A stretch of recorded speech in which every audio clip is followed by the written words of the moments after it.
Oh, I have to change the name. Also, I'm gonna put a possible outro in the chat here. Oh yeah, there's that one I posted that was not meant to be an outro, but could potentially work as an outro. Mm-hmm. Yeah, I liked that one. I also just posted a possible alternative. I don't know if Okay, we hang on, let me like one or the other better. Let me pull up Discord on my phone. Oh my god. That works. I like that. We'll go with yours. Cool. All right, sounds good.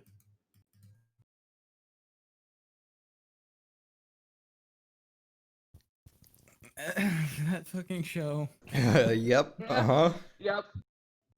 Boy, are we gonna talk about it. It's not even Mm-hmm. Oh man, that's not even the show that made me the most angry. It's not? No. What? Yeah. How? We'll talk about it. Yeah, we will talk about it. Wow. I guess we'll go ahead and get started. Oh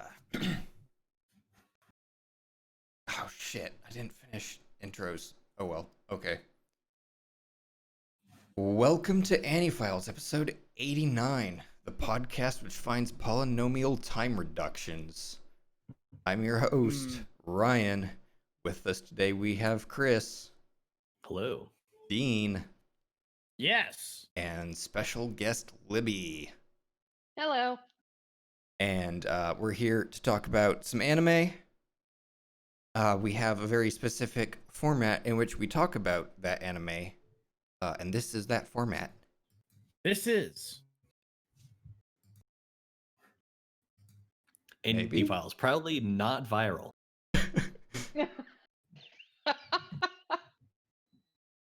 It's not playing.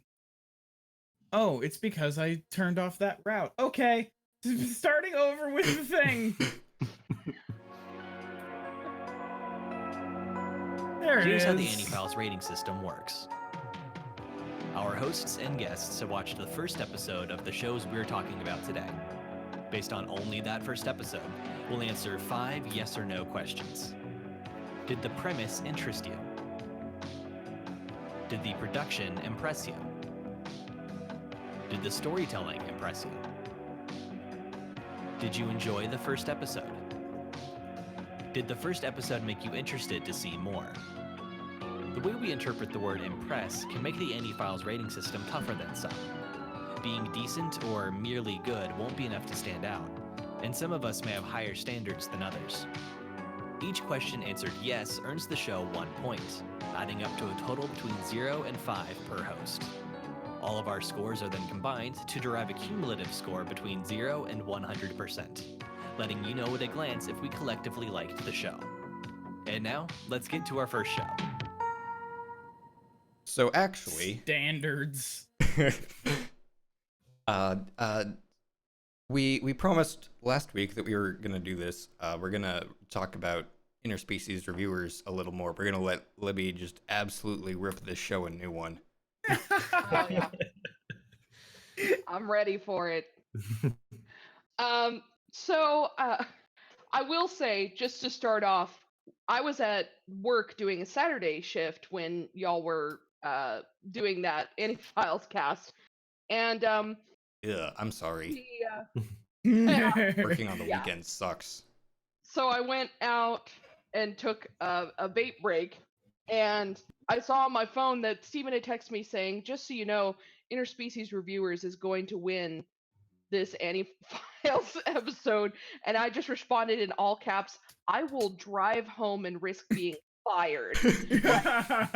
I swear to God. And then, you know, after I thought about it for a second, I was just like, okay, with how the ranking system is for AniFiles, I could see that, because all the other shows were like straight garbage. Mhm. That's the problem, is you stack garbage up against garbage and it's the best garbage wins. Yeah, that's always Steven's episode. Always. Thank God y'all invite him to be a guest. I want to thank you for that because then I get better shows.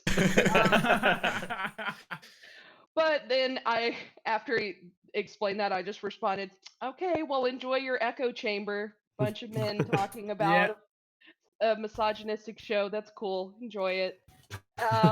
To be fair, I was kind of a contrarian a little bit during that. Oh so. yeah, no, and I know y'all aren't misogynistic. I know that, and I get that The show is, the though. show, yeah, no, the show definitely is. There were a lot of things that I really didn't like. There were some things that some of the humor was like we were laughing pretty hard at plenty of points. So it was one of those things where it's like, I know this is terrible, and I know it makes me a horrible person, but it's kind of like when you're driving on the highway and you shouldn't rubberneck. You know you shouldn't do that. You're not supposed to look at the car accident. You're supposed to be looking on the road. But there's a car flipped over there. I have to look at it. How did that happen? I don't know what the underside of a car looks like. Is there a dead body? I have to look. Like, Yeah. Cars aren't supposed to look like that. And so that's kind of the feeling that I had watching the show, where I was like kind of sick to my stomach, but also like, but I'm watching it, and I have to So- see everything that's going on here. I want to ask if there are specific things about it that you can point to that really made you uncomfortable. Because Chris and I were talking about this last week, and we both said, if you look at the premise of this show, it absolutely is misogynistic and gross, but to us as guys, it didn't feel so misogynistic. And we were trying to talk a little bit about like maybe why it didn't feel that way, even though it technically was. So I'm wondering if you can say for you what felt gross. Yeah, for sure. So something I will go ahead and say just right out the bat, I actually am all for legalized prostitution. I think that is something that falls under the umbrella of feminism, is a woman can choose to do what she wants with her body. Something that, man, oh, I guess that was the cat trying to bust the door open. I thought it was Mine Steven does the knocking. same. I'm like, Steven, Mine why does did the you same knock? thing. It's wonderful. It's wonderful to have a cat that hammers on the door because Oh, it's yeah. being left out. It's the best. But so I'll say it's not the prostitution that doesn't bother me. It was the fact that at least in the first episode, I know that some of y'all watch more episodes, so you can let me know if this changes. But all the prostitutes, all the brothels were strictly female. It was only men going to the brothels, and it was only female prostitutes. That's something that bothered me, just because I feel like if prostitution was completely legalized and there was no stigma around it, women would also partake in some male whores. Just saying, like Yeah, that would happen. they introduced the idea of male prostitution. They don't take advantage of it. Yeah, But they do introduce the idea of it in a later episode. It's almost in passing, actually. but but you're I right. get why yeah. they wouldn't, because the purpose of the show is not to normalize prostitution; it's to objectify the Right. women involved. Mhm. Sure. That's the whole part of the show.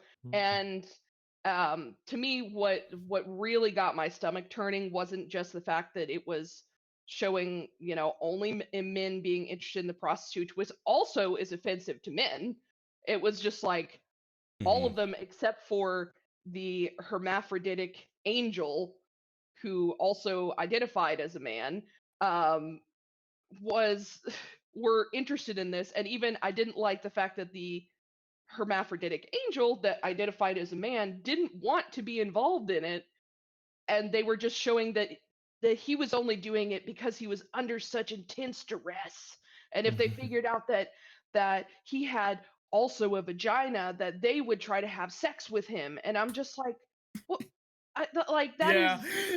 like showing, oh, I was forced to go into that brothel. No, you weren't. Like, don't. I hate the I was bullied into it. Like, yeah, maybe the first time, Mhm. but after that, you could have been like, okay, guys, like, Peace out. we I'll did that. gonna That's find some other people to keep an eye on me. Yeah. That did come like, off as maybe one of the looking- skeeviest parts of the show, is the fact that the Angel's like, if they find out I have a vagina, they'll try to fuck me. And I can't say he's wrong. Yeah. Yeah.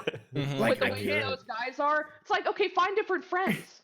Like, what Exactly. are you doing? Like, and I feel like that also hits on the whole idea that if you want to befriend, if you're a man and want to befriend other men, you're gonna have to be okay with the ones who are just complete waste of human life. Mhm. And it's just like, no, there are actually good men out there. Don't make it as like, oh, there's only this one nice guy, but no, he has to be friends with assholes because men are assholes, and that really bothered me.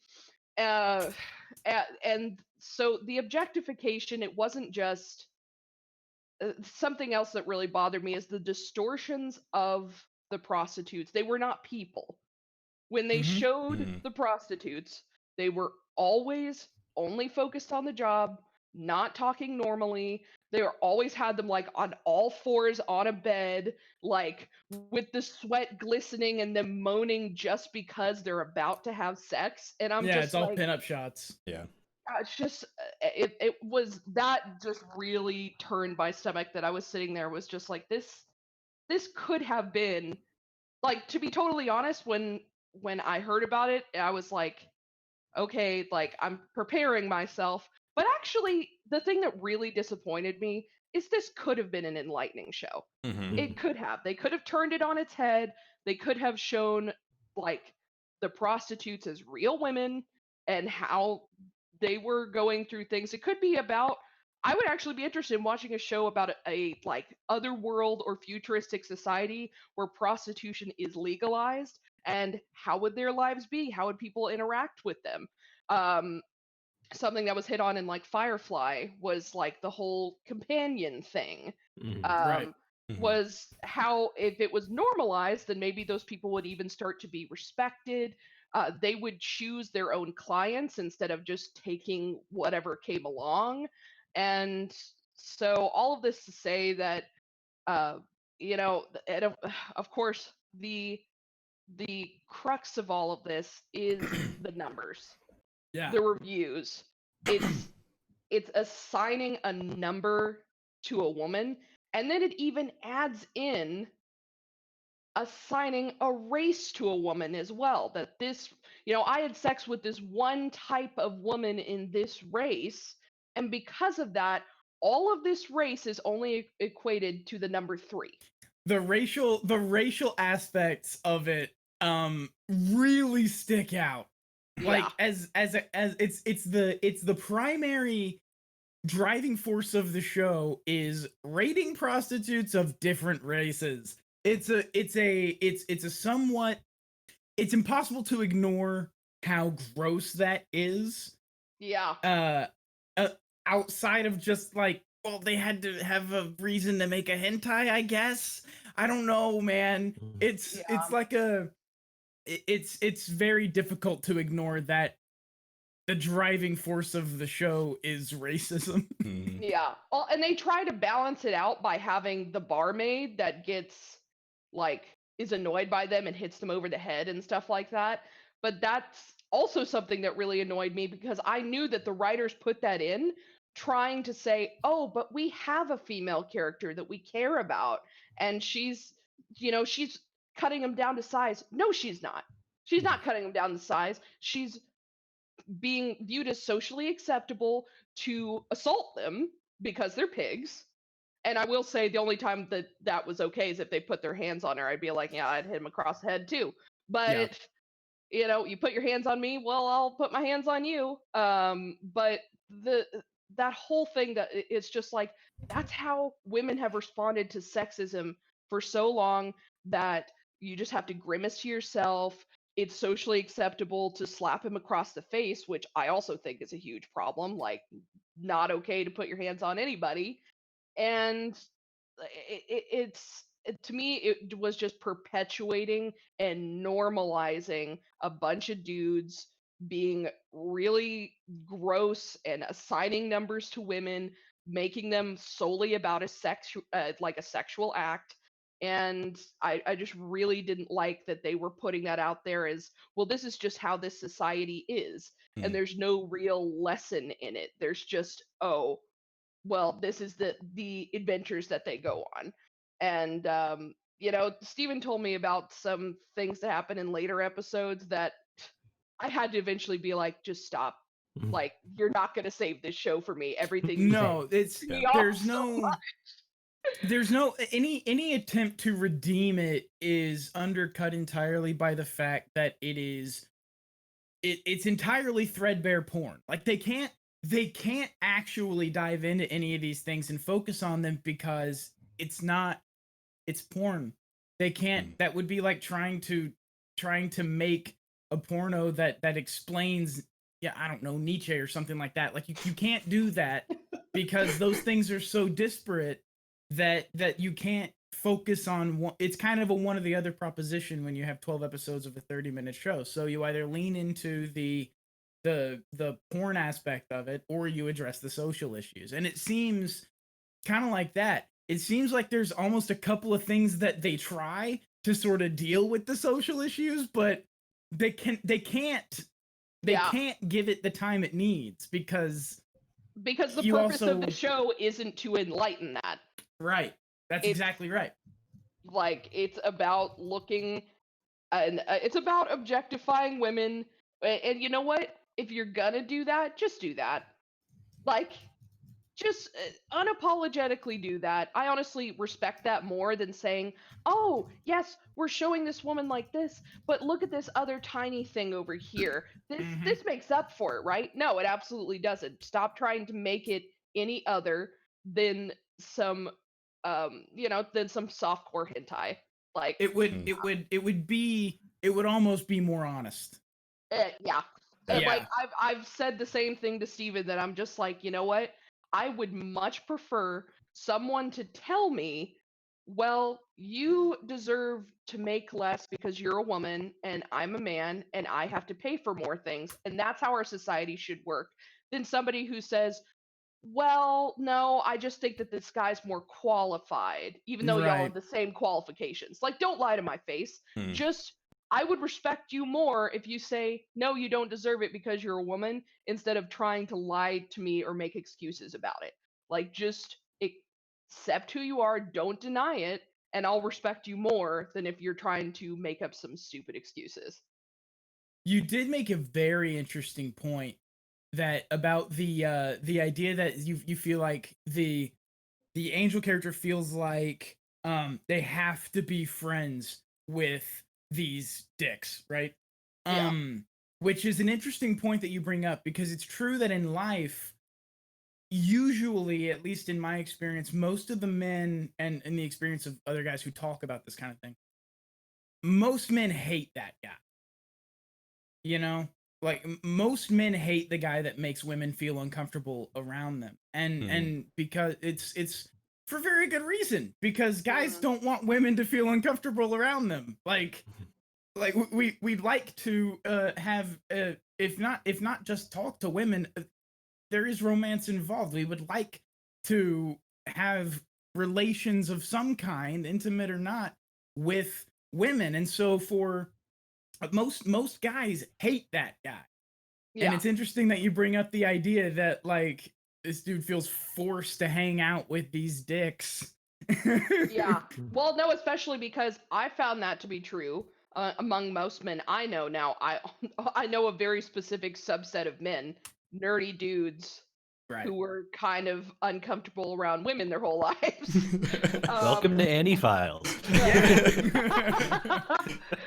But at the same time, it is interesting that you say that, because I agree with you. So then where did we come up with this thing in the media? Because it's so common to Mhm. show this group of asshole men, and then this one soft sensitive guy that's like, I really don't like how my friends talk to them, but I just can't speak up for myself. What Who is this guy? I've thought about this a little bit. I think idiots see the way that these dicks behave as confidence. I think Yeah. I think men of low self-worth, I think, see these dicks as confident men. Yeah. And I think that's very, very common. Like I think this is incredibly common to the point that it's pervasive. And I think that's why you see it in media and stuff like that. Is because idiots mistake this kind of behavior for confidence. That is very true. Like the whole stud archetype of like wanting to dominate the women and everything, and it's shown as like, well, this is a powerful guy. It's like, no, this guy is a dipshit. Like he's the worst. But they still like they think that they're showing it as um I mean, they think they're showing it as, oh, well, here's the one sensitive guy and these guys are the assholes, but they don't realize that they're actually kind of normalizing it as like, this is how most guys act. And it's very offensive towards men. It's something that, that really bothers me because as long as we continue to normalize stuff like that, it's going to put this unwanted pressure on men to act this way. And it's like most men don't want to because they're not assholes.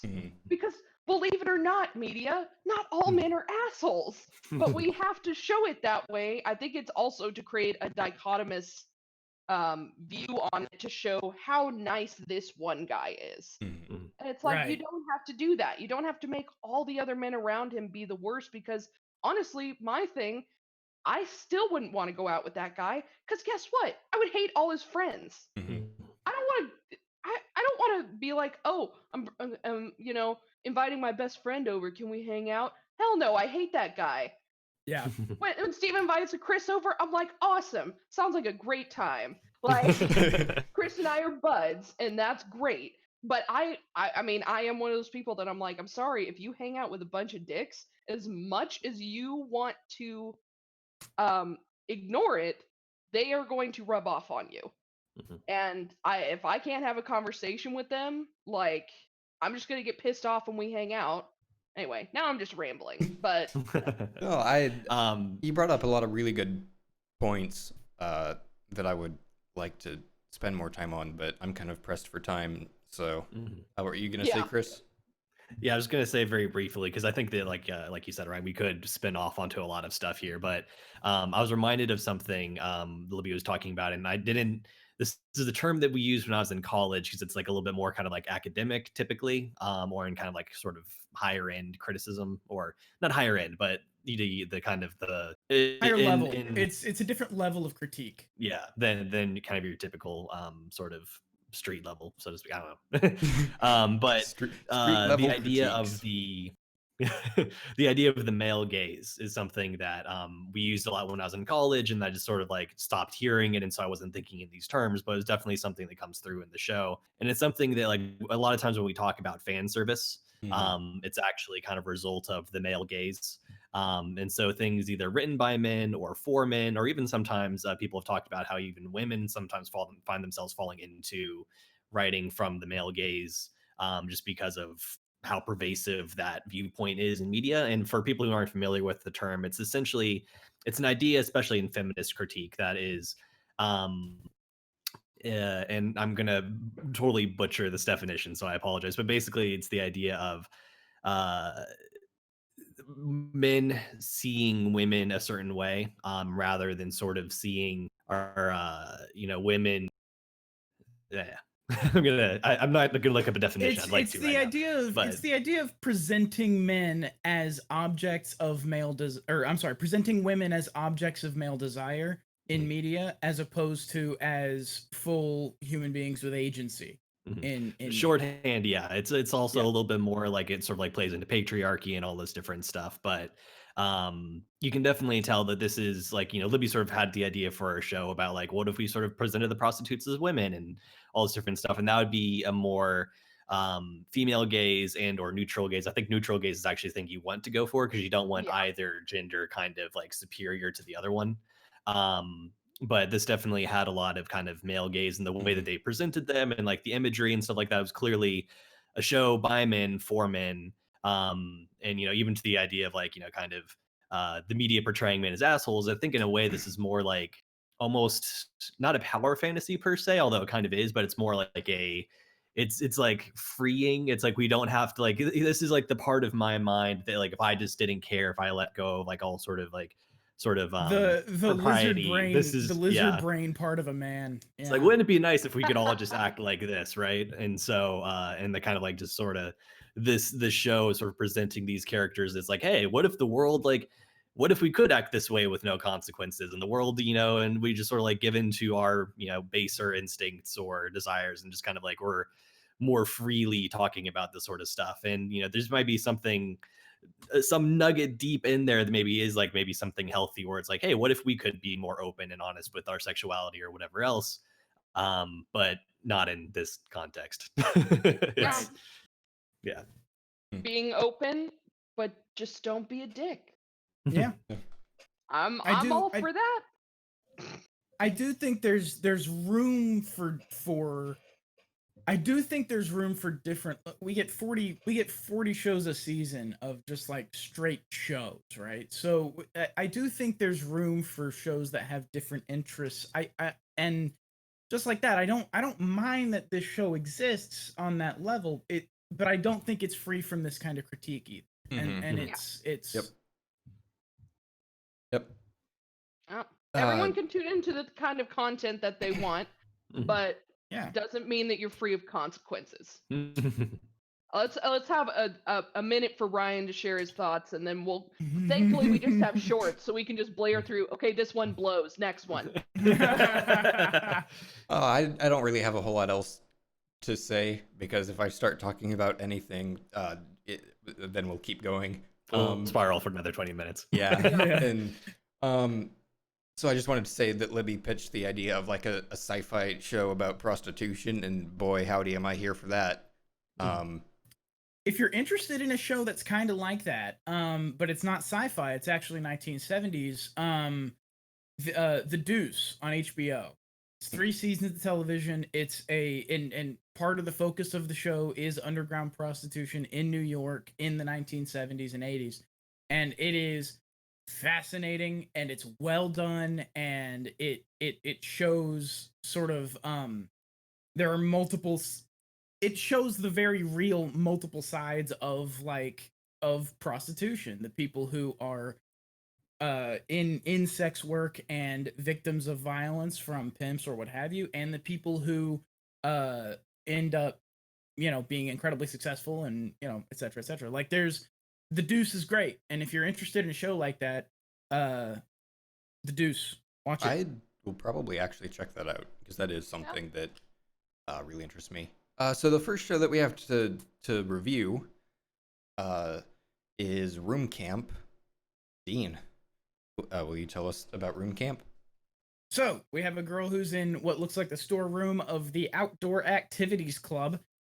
She takes a picture of a pine cone, and then she finds some canned tuna. She imagines it's for distracting wild animals that are about to attack you.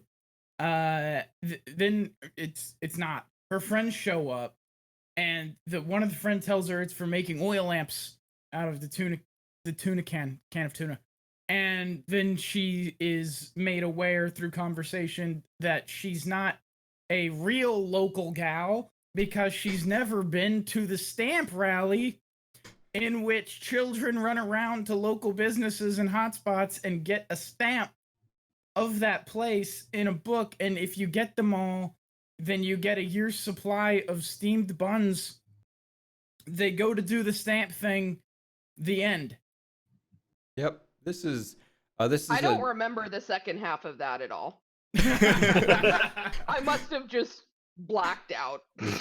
Zoned out a little bit, yeah. I had to restart the episode several times for 2 reasons. One is that the way that Verve rewinds, it would rewind over half the episode every time I hit back. So it's like, I might as well just start over. I started over several times because as I was taking notes, I would look up and realize, like, this is a 3-minute show and I've just missed 30 seconds. That's a massive chunk. So, like, I had to restart this several times to actually get the plot. Yeah, this is a short in the world and with the characters of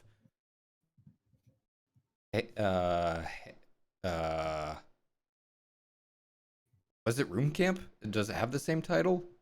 I'm going to confirm this. I feel like it doesn't. I thought the title was something slightly different. Yeah, something slightly different. But I think it has room in it. Laid Back Camp. Laid Back Camp. It doesn't have room in it. Yeah. Show we reviewed a while ago. Good. This is a Good spin-off Slice of Five that? show. Yeah, this is. Yep. I don't know that I'd even call it a spin-off. It's just a short with the same characters that's kind of about camping, I guess, or maybe it's about the local town. I don't know. We got a little of both. Yeah. Maybe the reason not you're hating thinking that show. maybe the reason you think of Room was in the titles. The Japanese name is Yuru Camp. Yuru Camp. So sounds a little bit like Room. That tracks. I'll just say that the biggest thing is the fact that I wasn't even now knowing exactly what happened, like being reminded exactly what happened. I'm still not interested. Like, watch a bunch of them just go around and get stamps, trying to get. That's just I don't know. Like, I'm just like that. Like, That's this is like a being Girl challenge. Scout. This is I'm a not challenge interested in for watching a Girl children. Scout show. Yeah. Yep. I did find it amusing though, the little like thing in her mind about like the boar appears in the doorway and Oh, she that like was hilarious. opens the can of tuna and slides it over and the boar sort of like stops it with its foot. Yeah. Just, that'll dynamic. It reminded me of Nichijou actually, kind of just like the human animal interaction there had that kind of feel. It's funny. Literally, my only notes for this show were, boar, what a cutie, and canned tuna oil lamps. Are those a thing? I guess. That's it. That's all I got. I just kind of assumed it to be true because like they were doing it and the show tends to be like kind of quasi-educational. But I don't it's like know. I guess I just Based sort of on took it the on faith though. illustration, based on the illustration, it doesn't seem that you remove the tuna and replace it with oil. So is it using the oil from the actual tuna? That's my assume assumption, so. yeah. Imagine how bad that smells. Oh God, Oh yeah, the worst. Or maybe it's got to be smells really good. terrible. Just The- some nice cooking fish, you know. Yeah. No, it's really difficult over 3 minutes to make anybody care about this. This is the way this is presented on television this is an interlude between shows. Like this isn't, you know what I mean? Like it's really difficult to make anybody care about anything over the course of 3 minutes. And I think this is certainly definitely succeed. Wait a minute. Were those oil lamps the true inspiration for Gwyneth Paltrow's candle?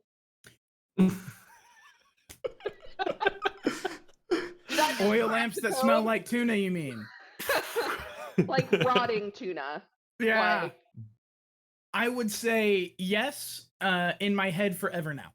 okay, good. I'm very glad. I think they're definitely leaning on the popularity of the original show for this. Yep. I I was yeah. gonna say If the you same like thing the because we don't original get show- any character introduction at all.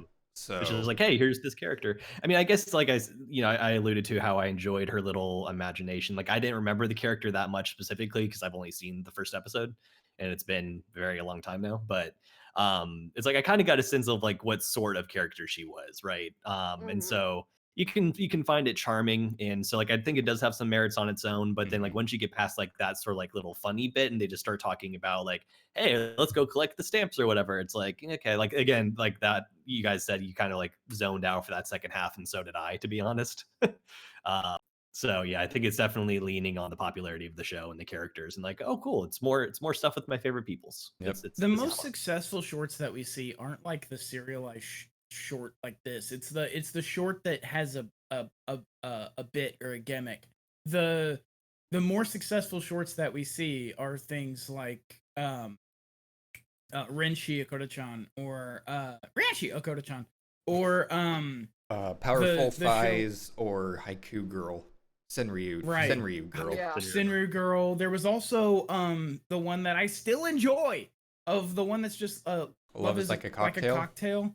Yeah, that's still just like a fine little thing to sit down and watch two people make a cocktail. One of them's a lightweight, and they love each other. It's nice. But it takes no time whatsoever. Like those are the more successful shorts that we see, not the ones that have like a story they're trying to tell. Yeah. All right, Dean, what are your ratings for this show? Look, oh boy, scenarios is I don't care. Production, it looked fine. It's really hard to rate these. Storytelling, uh, look, I didn't miss the lack of character introduction and stuff like that. I didn't miss anything that's lacking because this is a short. I kind of got it. So I guess the storytelling's actually okay from the perspective of like, yeah, I know what's happening here. Did I enjoy it? Do what? What was that one Fever Dream episode where he just marries a monster at the end? Yeah. Jingei-san no Yome? Yeah, something like that. I did not really enjoy it, and I'm not interested to see anymore. So I think it's gonna get 2 points. I think it's fine. It's just a short I don't care about. Did you have a title? No. I watched these last night. We played Halo for a little bit, and then Yeah, I we just went and did. immediately watched these, and then I was asleep. All right, for me, Room Camp, episode 1, Boar's Head brand canned tuna. Oh god. That's really good. Did the premise interest me? No. Did the production impress me? Not really. I mean, it was fine, but it wasn't impressive. Did the storytelling impress me? I'm not gonna give it a point. I understood what was happening, but it was also a little boring towards the second half. Did I enjoy the first episode? Sure. For 3 minutes, yeah, it was fine. But am I interested to see more? No. So just a 1 for me. This was fine. It was not bad. It was not spectacular. Libby? Well, Room Camp episode 1, the Stamp Act finally loses its stigma. Yes. Well done. Oh, I gotta say, like it wasn't a horrible show. I'm probably the only point I'm gonna give is storytelling. Just because I wasn't interested in the story at all doesn't mean it wouldn't necessarily appeal to like kids who are in Girl Scouts or something. You're a brownie and you know get out from your meeting and you watch this, you might enjoy it, because it did set up what they were going to do. So I'll go ahead and give it 1 point, but yeah, I'm definitely wasn't really impressed by production, not interested in the premise, didn't really enjoy the episode, and I don't want to see more. And Chris? Room Camp episode 1, quite the bore. There you go. I was trying so hard to come up with a bored pun, and I couldn't. So thank you for succeeding where I failed. Very well done. So did the premise interest me? I gotta say yeah, just because I knew that it had a relation to Eurocamp, and so just going into it, it's like, hey, if there's a short I'm going to enjoy this week, it's probably going to be this one. So I'll give that a point. The production impressed me. Not really. Partially because I think even if I was impressed by the previous one, and I forget what score I gave that one in this category, the short didn't really do enough to like really impress me. It was good. It was very good, and I thought the animation and the style were very nice, but I just wasn't impressed. Partially because I've seen it before. Did the storytelling impress me? I'm gonna have to say no on this one because, like I said, I enjoyed that first little bit and then zoned out for the second half, and so there was something there about the pacing or poor transitioning or something. Maybe just my mood that evening. I have no idea, but it didn't impress me. I did enjoy the first episode; it was fun, but did make me interested to see more. It didn't really. I could see myself seeing more, but probably not until after I finish Eurocamp, if that ever happens, which I don't know if it will. So. I believe that is a 2 overall for me. That brings our total score to a 6, or 30%. The next show we have to talk about is Natsunagu. Natsunagu, so our main character is in a restaurant not like a restaurant, like a fast food joint with her friends, and they're chatting, and then she gets a message from someone, and so she excuses herself and goes home because apparently she can't text someone while in the company of other people. Having two simultaneous conversations is too much for our main character. So she's home lying on her bed, and we see that the message she got was in this game, and she's sitting there typing up a response, thinking about what to say, and then gets notice that the game has been shut down. And so the message she got, we learn, was, "Hey, we should meet up, or we should meet, or something." And so she's like, "I haven't talked to this person in 4 years. They were really important to me. We were good friends. I want to talk to them, but I don't know if she met up in game or in real life. I vaguely remember her address." She hops on a bus, goes to a different town, meets a real nice lady in this small town who drives her vaguely where the address is, drops her off. She turns around and there's an empty lot. And that's that. Don't do that. That's a real bad idea. Going by yourself to meet a stranger from the internet, especially when you only kind of vaguely have their address. A real good way to die. Yeah. Yeah. That's the start of many horror movies. Yeah. I would never do that, especially since the only person who I met in a video game and actually played with consistently was a juggalo from New York City.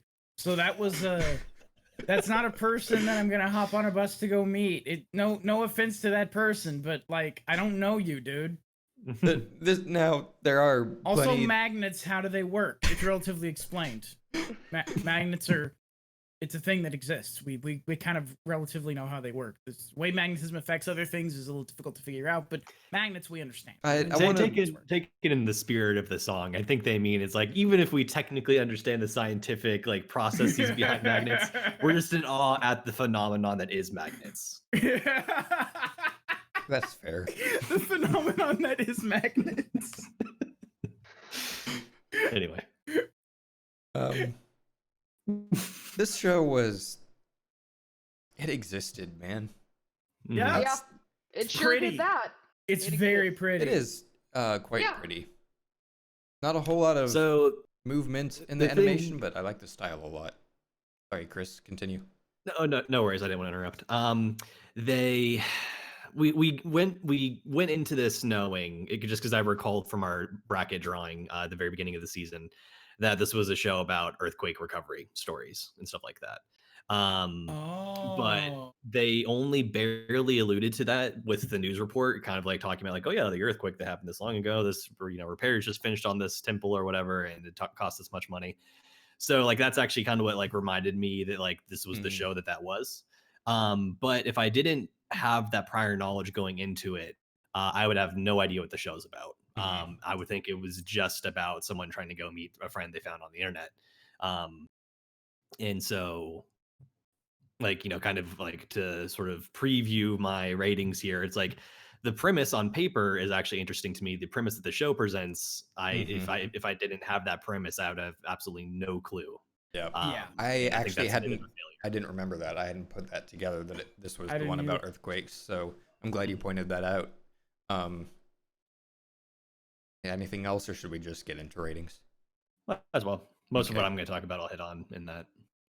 Then Natsunagu, episode 1, in another city with my smartphone. I was really struggling to come up with a title for this show. Did the premise interest me? I'm gonna say no. The premise on paper, like Chris just said, the premise on paper more interesting than the premise the show presents. Did the production impress me? I'll say sure. Like I mentioned, there's not a lot of movement, but it's a short. I can forgive that, and the style is real pretty. So I'll give it a point for production. Did the storytelling impress me? No. Because I didn't realize it was about earthquake recovery. Did I enjoy the first episode? Sure, why not? It was 3 minutes. It was cute, I guess. But did it make me interested to see more? No. So just a 2 for me. Libby? All right. right. Natsunagu, episode 1. A real good way to die. I'm gonna have to. I mean, the premise did not interest me, and with the context, maybe, but it wasn't really introduced in the show at all. Other than that tiny snippet, and I'm just like, how are they gonna tie it into the earthquake? I don't really care. Like, the production, I will give it a point for that. It was very pretty. I enjoyed seeing it, but wasn't paying much attention to what was going on. The storytelling impressed me. No, it didn't make a lot of sense. I mean, her getting that message and then going home to then decide she was going to go somewhere. I'm like, what's the why? Why? I don't understand. Why did you have to go there to decide that you're just going to leave again? And Yeah. I don't get it. Also, who just shuts down the servers for a game without like any Yeah. Without prior anybody warning? knowing.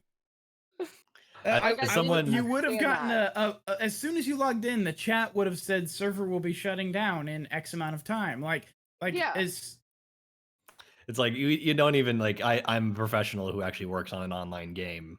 But like you don't even have to do that to know that this is just terrible online game running. Mhm. Yeah. So, So, but apparently this game was popular enough to have existed for 4 years. At least 4 years. But yeah, I'll say the production, yes. Storytelling, no. Premise, no. Did I enjoy it? No. And I don't care why she's at that lot, so it's just a 1 for me. Chris. all right, Natsunagu episode 1, how not to run an online game. Which the one possible redeeming quality of that like maybe like it occurred to me even when I was watching it is like maybe something drastic happened very suddenly that caused the server just to shut down. But I think they even said like this game's just like no longer active. Mhm. And so it's like someone just like in a fit of rage just decided it's like fuck it, I'm done, and just like typed up that message and hit shut down game, the big red button. Someone in management comes up to the one developer working on this game and is like, we don't have the player numbers. I need you to reduce the cost of this game. And this developer is like pulling his hair out. Like, we're running a single host. We've got like double digit concurrent players. He's like, what? I'm just, fuck it, I'm done. Just shuts the server down. Like, I saved us the entire operating cost. There you go. 100% of the cost recouped. So anyway, did the premise interest me? Like I mentioned, on paper I could be interested in this. I think that's a kind of a cool idea to do a show that I'm sure is at least inspired by true stories, if not actually based on true events. But the show didn't really communicate that premise in any meaningful way in the first episode. So like I've got to assume that like maybe if this is on TV, they're sort of like prefacing it with like, hey, and coming up now is a show about blah blah blah. But even then, like you're kind of relying on outside communication to tell you what the show is about. So Right. I'm gonna have to dock it for that. So no points there. Did the production impress me? Yes, it did. It was very pretty, like you guys said. Did the storytelling impress me? No. It was fine, but it was not impressive by any means. Did I enjoy the first episode? Not really. It's because it was kind of dull, and I mean, it had a certain charm to it, but not really enough to make me like enjoy it. It did make me interested to see more. The first episode did not. No. If I hear down the line, there's like, hey, this is actually like a really good series that tells some cool stories, then maybe I'll check it out. But episode 1 did not do that for me, so that is a 1 overall. And Dean. Yeah, this what you're pointing out is interesting. It might be actually a good show to binge when it's done. Mm-hmm. When they actually have like their full story plotted out and you can just sit down and like kind of absorb it, it might actually be better enjoyed that way than in 3-minute chunks that don't really give you enough information. Yeah, scenario interest, I as far as like just like that, the scenario on paper is more interesting. The scenario that's presented in the show is I'm gonna go meet my friend from this video game who I haven't spoken to in years. Okay, do that, I guess. So I'm not gonna give it a point for that. I thought it was gorgeous though. Like it's really, really pretty. And for the choppiness of the animation, the individual frames themselves are very painterly in almost like a watercolor way, but there's these nice outlines that it's very pretty. I really like the look of this show. So I'll give it a point for that. The storytelling, I know what's happening. I think it's not bad per se, but I'm not. Look, I have to remember that they have 3 minutes to introduce their story, and if that's the constraint, I think they did a pretty good job. And so I think I'll give it a point for that. I didn't particularly enjoy it, but knowing what it is, I might be interested to sit down and binge it when it's done. I might want to see more. So I think that's 3. One little thing I'll give them the benefit of the doubt on, that Dean just mentioned. I haven't seen them in years. I think they even said like I haven't seen them in 4 years or something like that. The earthquake happened in 2016, so maybe what they were doing there is kind of like if you're in Japan and that was like such a big event for the whole country, you might hear that and think what happened 4 years ago. Oh, earthquake happened 4 years ago. That combined with the news coverage of the earthquake thing would probably get that stuff. Would kind of like get that in your head, yeah. So maybe it was more effective for a Japanese audience member than it would have been for an American with no context. That's very true. All right, the next show we have to talk about is Breakers. Chris, will you tell us about this one? Yes. So Breakers, we open up on a team of wheelchair basketball players in the Paralympics, and they're talking about basically, I think, like rising above something or other, realizing your potential, something like that. That is what the Paralympics are all about. That's the spirit of the Paralympics. And so we have we establish who our MC is clearly going to be just by the way they're shooting it and focusing on him. And then we cut to actually no, there's someone in the audience who kind of kind of does a fist out sort of like, yeah, you go, man, sort of thing, and he returns the gesture, and we see when he does that he's actually missing, I think, his middle finger, which is unfortunate because you can't flip it on and off. It's terrible. At least not with that hand. But so he we then cut away to a couple of Chads in the gym who are extremely muscular, and they're just going at it super hard. And then they get done with a couple of their workouts, and they're just like flexing while they talk to each other. It's like, oh yeah, like they're like writing poetry about their biceps. I loved it. So he's like, hey little bro, isn't it so great that we're so athletic and muscular? Yeah, big bro. We've got, our family's always been super muscular and into fitness, except our one other brother who he didn't adopt the same the same muscular genes or whatever, but at least he's some kind of genius or something, so that kind of makes up for it. Yeah, at least his brain muscle's super big. Yeah.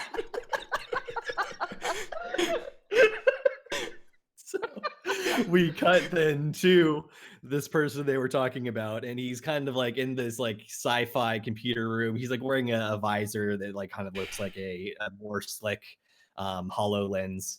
And so I'm not sure if all the monitors around him are actually holograms, or if it's just like we're visualizing what he's seeing through like a little VR headset. What's weird about this is you've got his whole setup is fucky.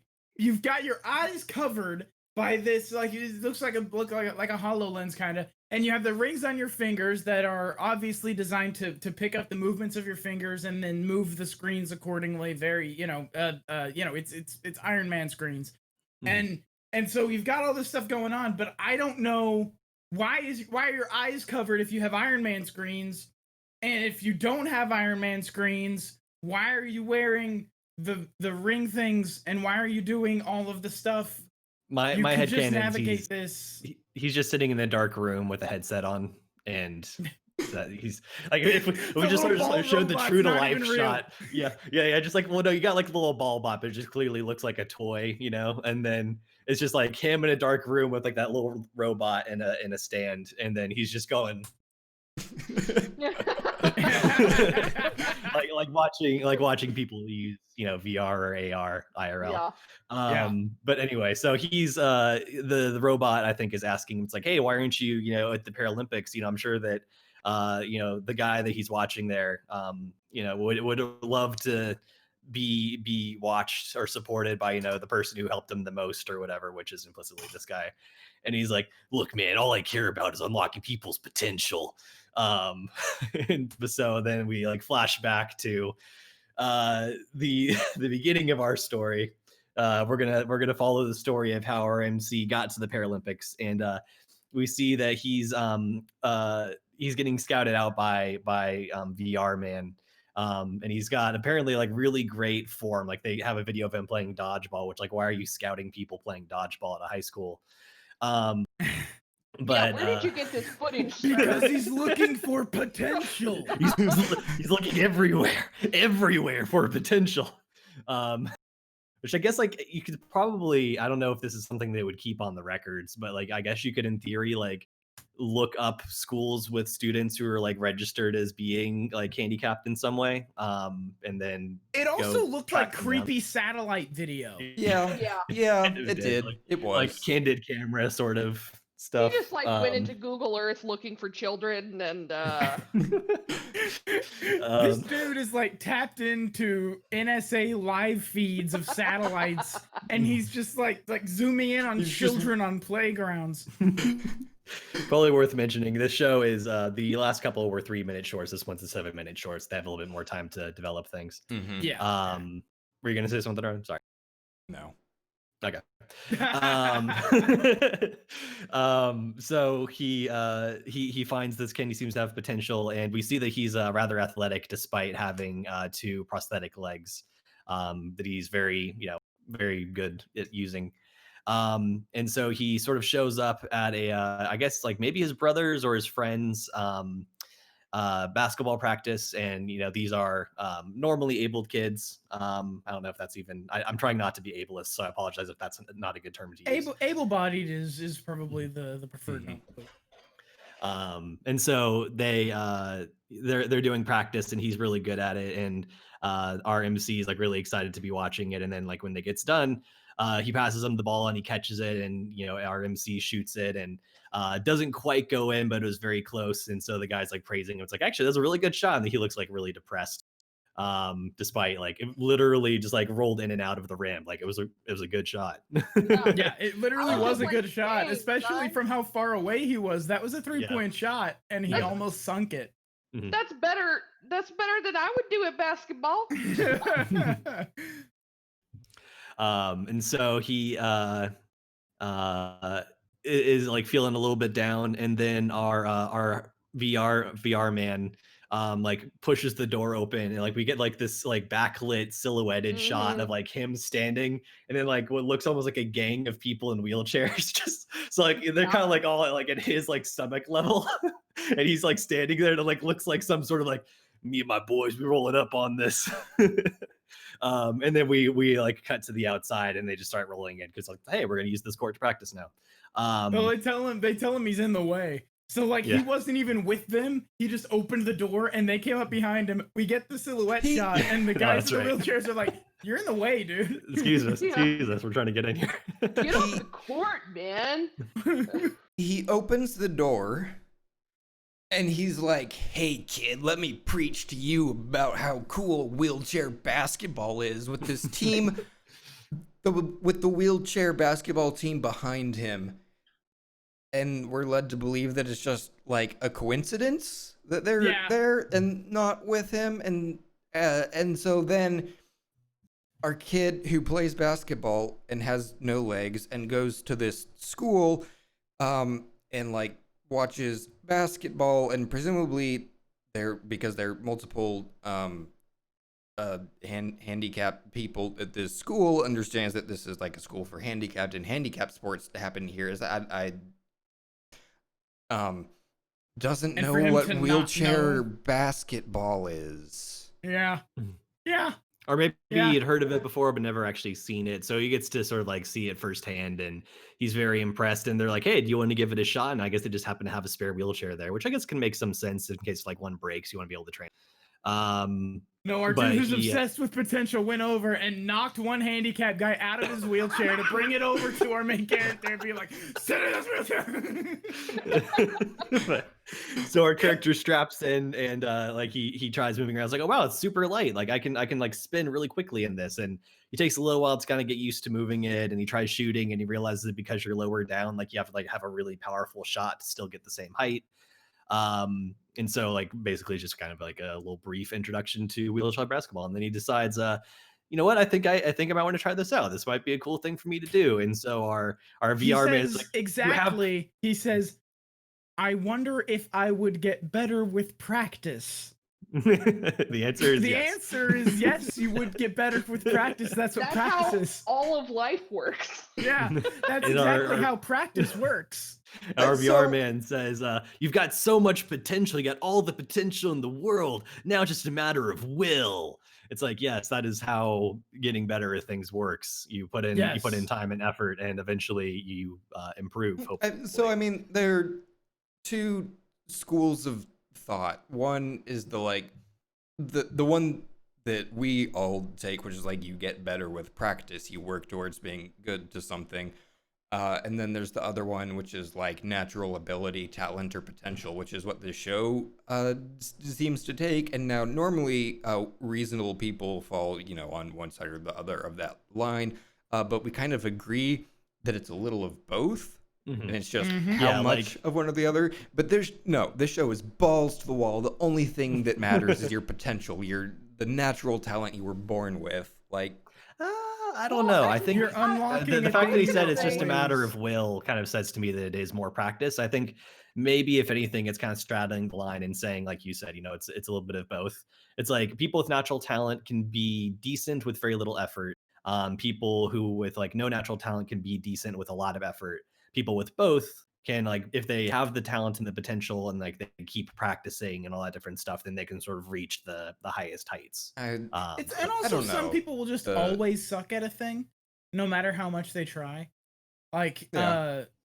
I mean that's true too. Like there are people who just always are going to be terrible at what they're trying to do, regardless of how much they do it. Oh, I forgot to mention the part where VR man starts feeling up our MC. Yeah. And Oh, says, yeah. "Oh yeah, That you've happened. got incredibly strong abs. That must be why you're like so like you got such good form and stuff like that." And he's like, He's "Excuse sitting me, here sir."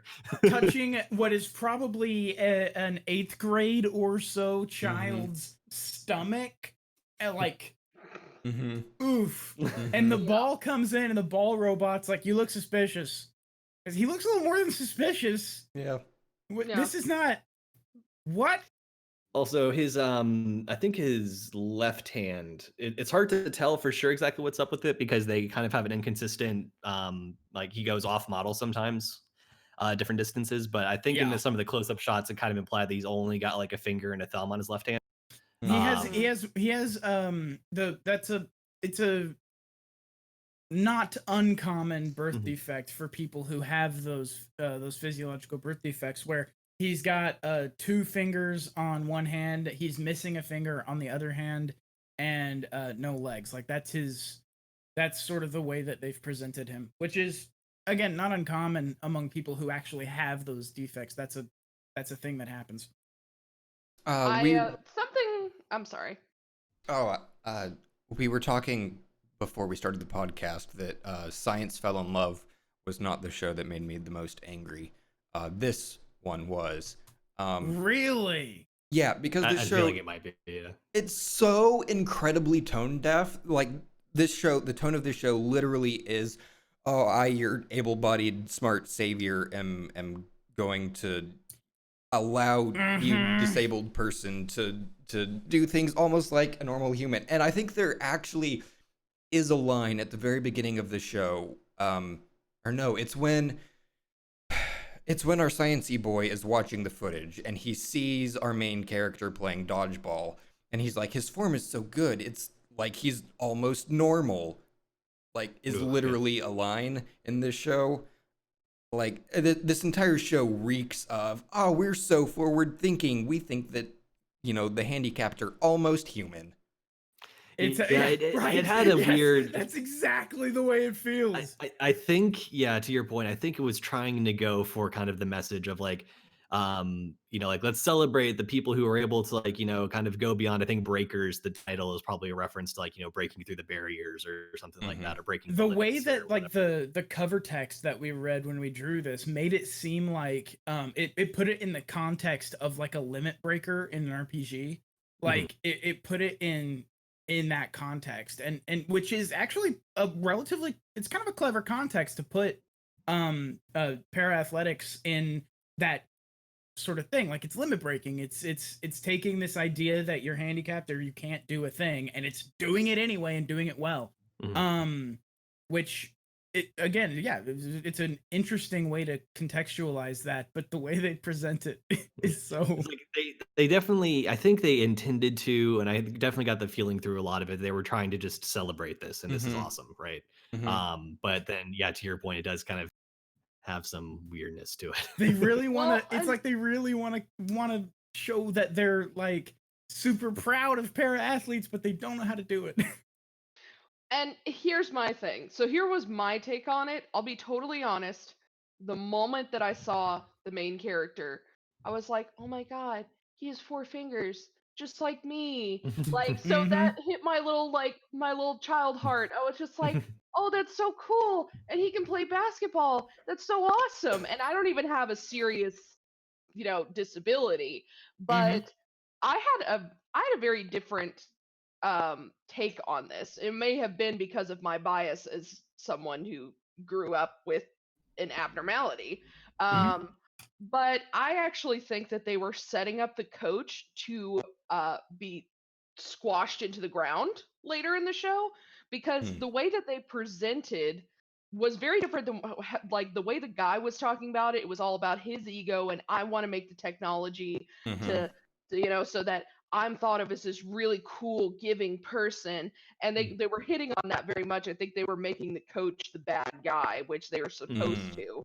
But the way that they were showing the main character, like at the beginning of the show, it shows the team like with the silhouette of all of them, and it's talking about how each person has their own potential. Some of it comes from natural given gifts, but actually there's a theory that people who are disabled actually have more potential because they're not given their gifts. They have to earn them. They have to go past them. And I actually really liked that, because I was just like, I think that that's something that it kind of, they hit on both of them, where they were just like, there's these two bros, and they have muscles, but they have fuck all else. Like they're talking about how they just have their muscles and they have their muscles, and thank God we have our muscles. And that kind of makes their life very flat and uninteresting. And then they introduce this guy who has started to work around his disabilities and become athletic. And so then he's finding this new way for him to express himself. So and I do think some of the language was very offensive. The thing about, he's almost working like a normal person, and I'm just like, okay, that's a terrible choice of words. But I think it's because that character is supposed to be shown as somebody who doesn't understand these disabled people, who is using them to boost his own ego, and I think it's because he feels so competitive because of his brothers being huge, ridiculous, muscled men, that then he's just like, oh, I'm going to use these kids to show how smart I am. So if the show goes in that way, I think it's really smart. Because I don't think it is. There's a really easy fix, though, for how tone deaf this is. And the really easy fix is to reveal that the smart boy has no legs, that his legs are artificial. I think that's it. I think that recontextualizes this in a different way, where it stops being like an able-bodied savior character and it starts being a person with a handicap who is then attempting to help other people with handicaps to be, so the see, best that they can I would possibly be. disagree with that. because I guess to me I didn't get the same message y'all did in that he's supposed to be the savior.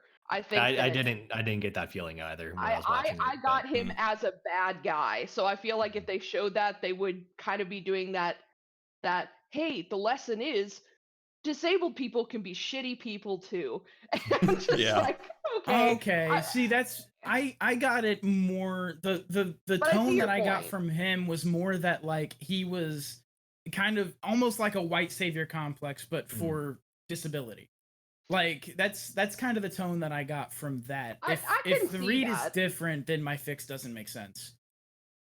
Yeah, no, and I can definitely see that point of view. I guess for me, and part of it may have been the bias that I have that I was just like, whenever, I mean, like when I was a little kid, my favorite movie, I mean, when I was a little kid, it was Alice in Wonderland because I was a weird kid.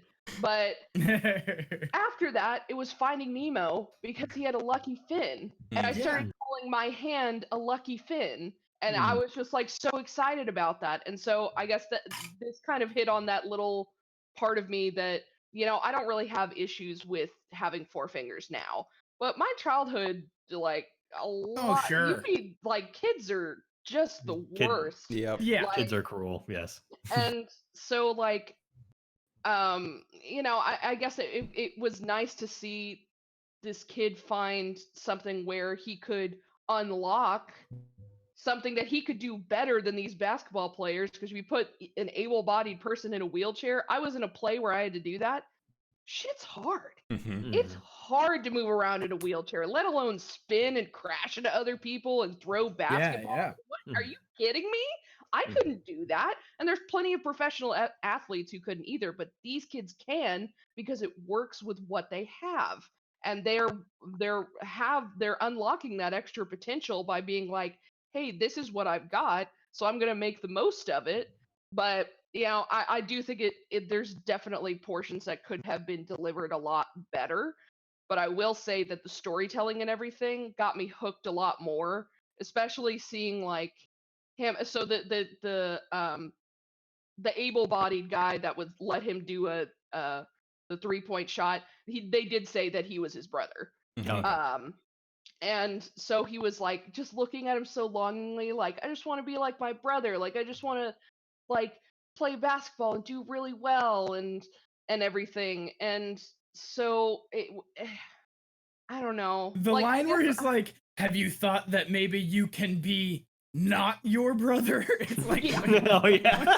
You I can be thought that- you. there was definitely moments that I was just like, okay, but I feel like that was setting him up as like, if they were going to go that route of making him, I feel like the show could be saved if they took that coach and just shoved his face right into the ground. Like, Yeah. no, this is not your thing. You don't understand. Stop using us as your pawns. Fuck off. And then they go and win the championship. That's a great show. Right. Like, I screw that think- guy.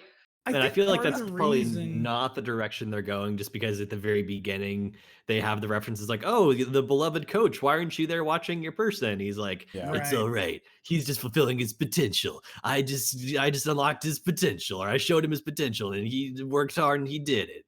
And it's just like it's clearly just kind of like the Professor Oak character. It's like, "Hey, I'm going to introduce you to the world of Paralympic, wheelchair basketball." And then you go and have your adventure, basically. The whole thing to me is, I think part of the reason that this show kind of suffers, especially with dealing with that guy's motivation, because we've got, I think, what is it, two or three relatively different reads on his motivations.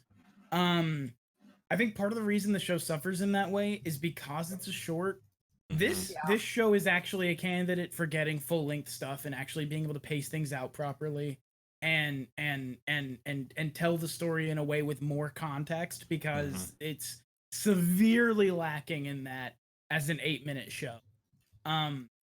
If you extended this to 24 minutes and gave all the context and fleshed out the motivations, it would be way more clear, and I could actually, just like that, I could see this guy being likable if his motivation is as a person who is handicapped, I want to help other handicapped people reach their full potential and stuff like that. If that's his motivation, then everything else kind of makes sense.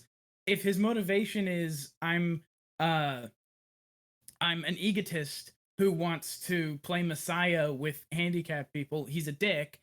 And the same is true for, other reads on his motivations as well. So I think this show actually would do well with being longer in order to get that context and better pacing.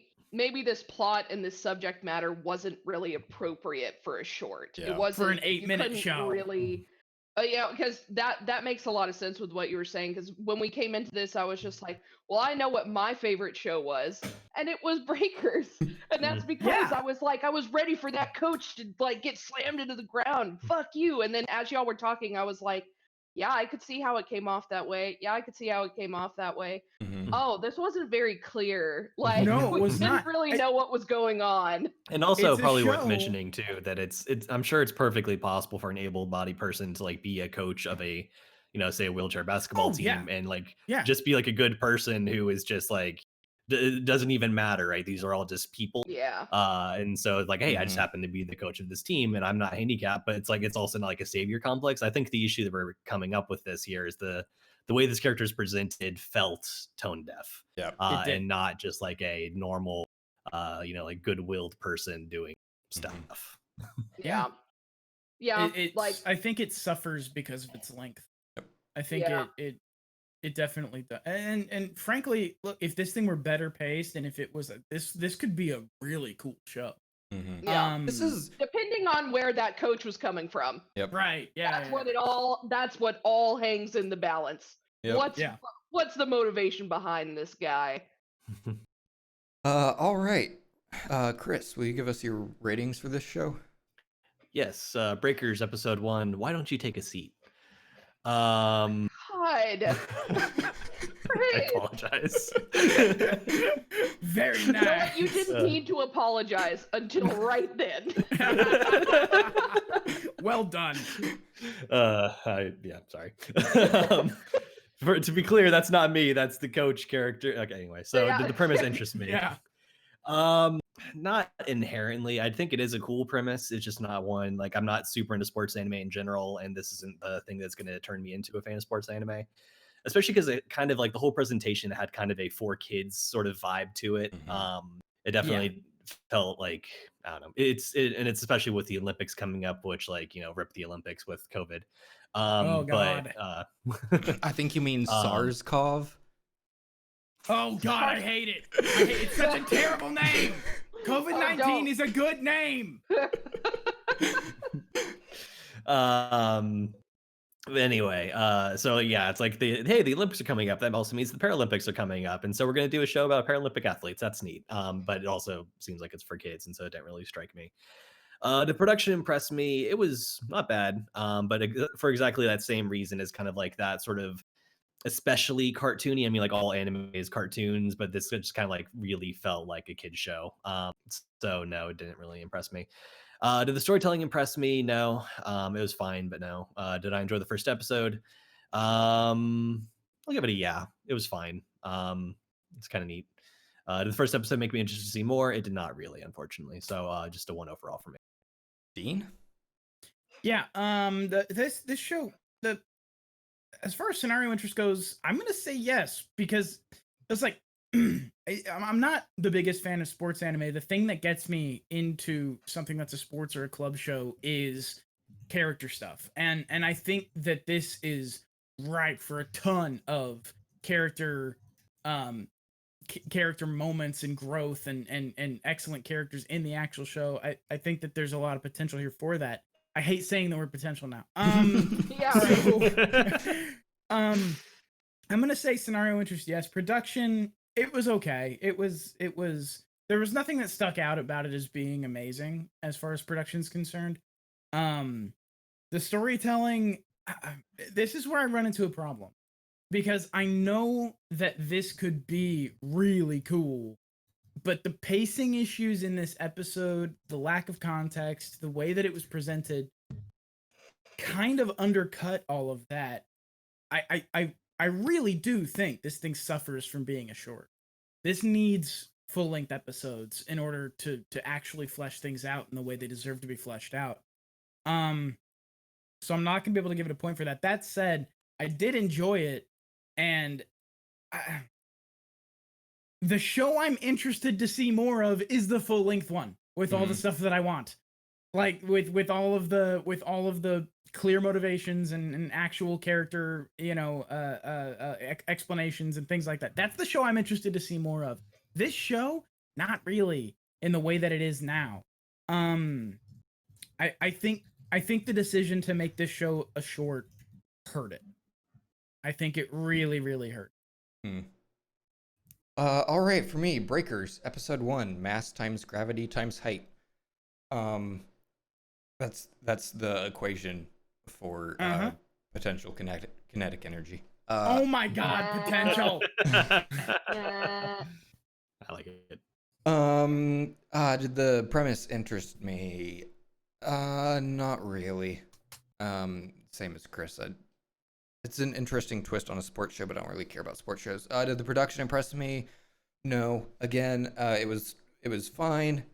There was actually a lot of movement in it, and it looked okay. But we mentioned characters going off model, and the cartoony style, so not really impressive. Did the storytelling impress me? No, absolutely not. We all kind of agree that Science-y Boy is a very problematic character, and we all kind of had different readings on whether or not that was intentional. And I think that's a huge failing of storytelling in this first episode. Agreed. Absolutely agreed. Did I enjoy the first episode? No, I was kind of furious watching this, actually. And I am not interested to see any more for that reason. This show gets straight zeros from me. Libby. Alrighty. Trying to think of a title. Let's see.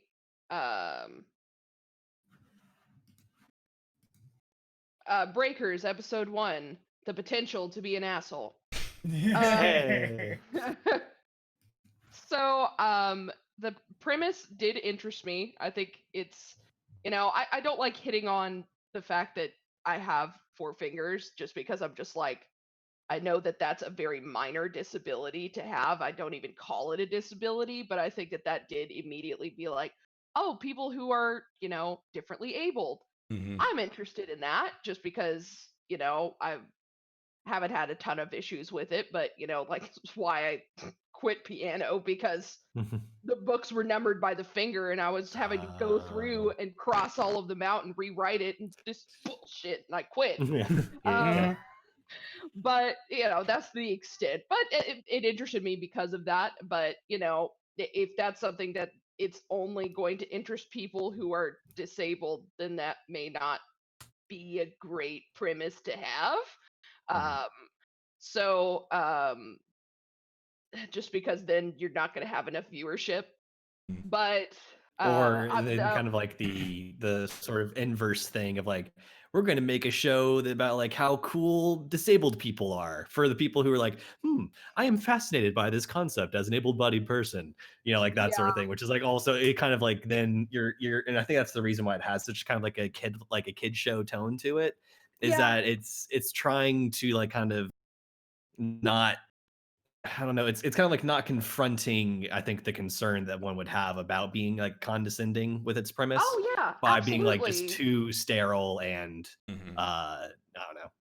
Well, and I think to say that if no one who is able-bodied is interested, then it's not teaching anybody anything. It's just an echo chamber show, and so that's not gonna make any real change on anything. So that's not a good option. But it's gonna get a point for me just because I was very interested in the premise of the show.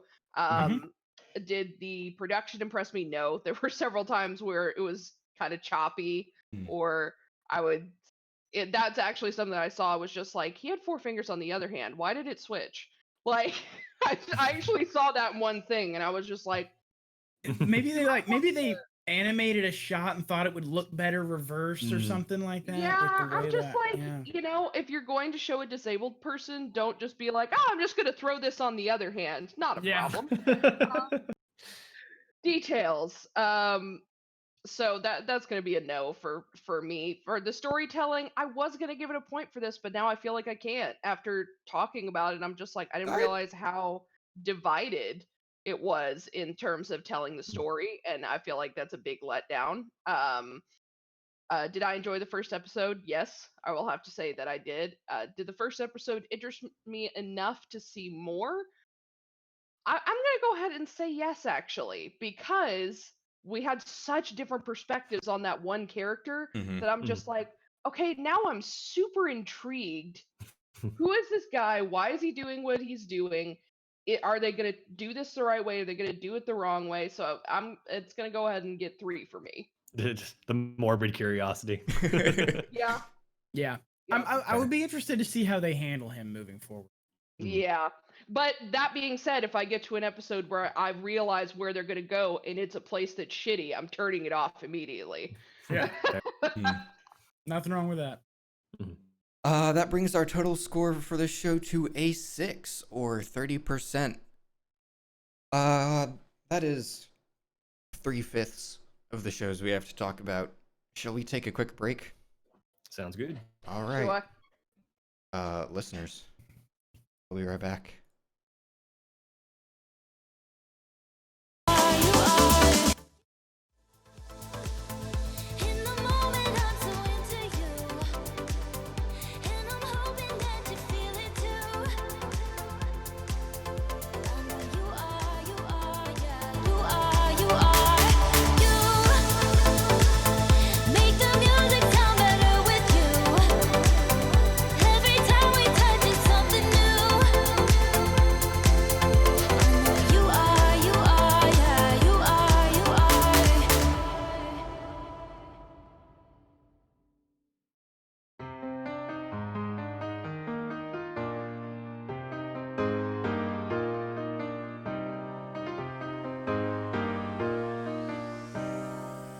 Walking out in the cold, cold night, too far gone to make things right. But the world, it feels so bright, but nothing's as it seems.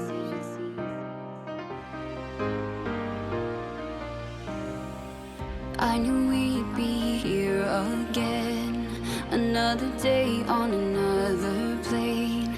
I'm heading home and that won't change, and nothing's as it seems. No, nothing's as it seems tonight. And every word we say will keep the world at bay. And when the crowds all fade to gray, we'll walk away from yesterday. We'll walk away from yesterday.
I'm here where endless meets the end.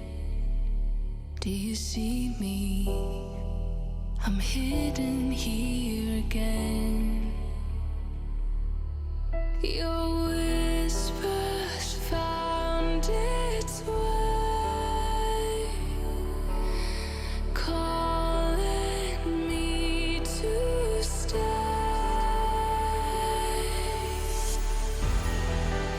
I'm standing at the edge, but something always brings me back. All the voices in my head reminding me of what I have. If I fall tonight, you can bring me back to life. If I fall tonight, you can be my saving light.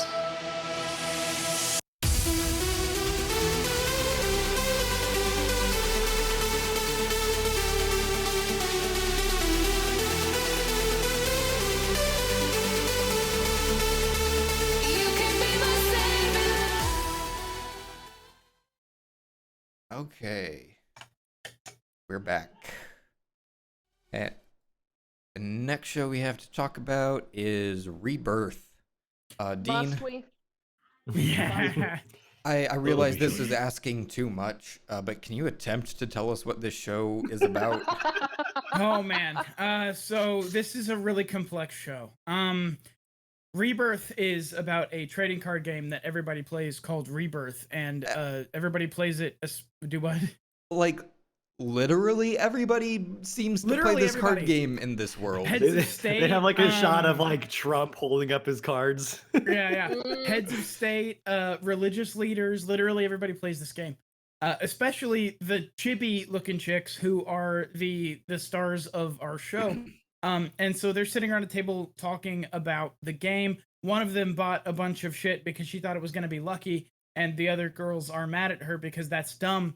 And then they find out that someone else who plays the game is on a train, and then it ends. So for context, I was wondering if like when they said like everyone plays this, obviously that was, you know, blowing it out of proportion. It was there's a word I'm looking for, embellishment. But I was wondering, it's like, okay, well, is this maybe like a really popular game? Maybe up there is like, you know, as high as like Magic is, like if not worldwide, maybe at least in Japan or something like that. No, it is a game that right now I think has like a couple of like demo decks out. Like it's a new card game from apparently a fairly popular card game maker, but like it's not even like I don't even know if it's been released officially. Okay, so this is an advertisement. This Yeah, is this this is a show is an promo. advertisement for, All right. for this TCG that isn't out yet. Mhm. So I don't know if we all watch the same version of this, but boy, is the version of this that I watched delightful. The subtitles were awful, but in a really great way. The characters are talking at one point about a competition they must have played in recently or something. Mm-hmm. And their conversation was really relatable. It's the conversation that me and my friends have after every match of Apex we play, because we're all really bad at Apex Legends, and we're like, I did nothing in that team fight. I was useless. And it's like, I had shit gear. I didn't really contribute either. And then someone's like, yeah, I was just off in Narnia. Sorry. But one of the you definitely can tell that that's the conversation these girls are trying to have. Except the subtitling happened, and so I pulled out this gem. I also did not draw a card at the critical moment. I think I had the same thing. Yeah, I'm pretty sure I had the same one. Yeah, no, it was very that's like good. robots talking. Which it's like I think I see what they're saying. It's like I needed this card at this point and I didn't Yeah. draw it, and so that I Yeah, wasn't able to do what I wanted to. But You definitely When- can, yeah. When Oh, they yeah, it first was came good. into the trading card store or whatever, where the first scene, or I guess the only scene was, they like it shows like the camera going in, and it shows like the main characters kind of standing there. Then all around them are just gray blobs. Mm-hmm. And Yeah. I was just like, really? Like There was- is this There was one shot, if I'm remembering this correctly, and I might not be, because I did not pay very much attention to this show. But there's one scene I recall of like, it's like a warehouse with tables set up and thousands of people, like just gray blobs playing this game. It reminded me a little bit of, okay, so when I was a kid, I never really got into trading card games, except for the Star Wars trading card game. Except the problem with playing the Star Wars trading card game is that no one else played the Star Wars trading card game. So I would play the Star Wars trading card game alone. That was, yeah, it was real bad. And the rule set was ridiculous for the Star Wars trading card game. It made no goddamn sense. But I did though watch my friends play when I was younger Pokemon, and then slightly older than that Yu-Gi-Oh. And oh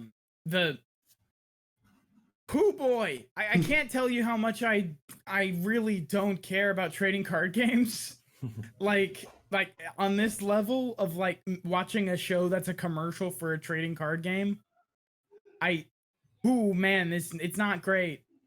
I play Magic on the computer. That's my trading card game level of because it's a money sink. The trading card game is a money sink as a concept. That's what it's for. It's so you go buy booster packs and you do all this stuff. It's not that they're not fun. It's just I'm broke. Yeah. No, and that's my thing. Even like I play Magic, but literally what I do, there on Amazon, there is a $25 2,000 card thing you can buy. Yeah. That's what I do. I take all the cards nobody else wants, and then I make my own. That to me is what's more fun. I don't understand, because not to put him on blast, but Steven will like be like, oh, for this next holiday, I want these booster packs. I want this, I want that. And I'm just like, to me, I'm like, I don't want to keep getting new cards because I'm proud of like the decks that I've made. So I don't want to make more. Like, why would I get new cards? Like, this deck works really well. And so I feel like you're either on one or the other side where you just enjoy the game, but you're not as much into the cards. Or you're on the other side, like whenever I played Pokemon, I didn't play Pokemon. I literally just traded cards. Yep, I didn't play the game at all. I was just like, I got to collect them all. Why would I play with them? Yeah. Which serves no purpose. It serves no purpose. But anyway, that's not what this show is about. Why trading card games don't make sense to people.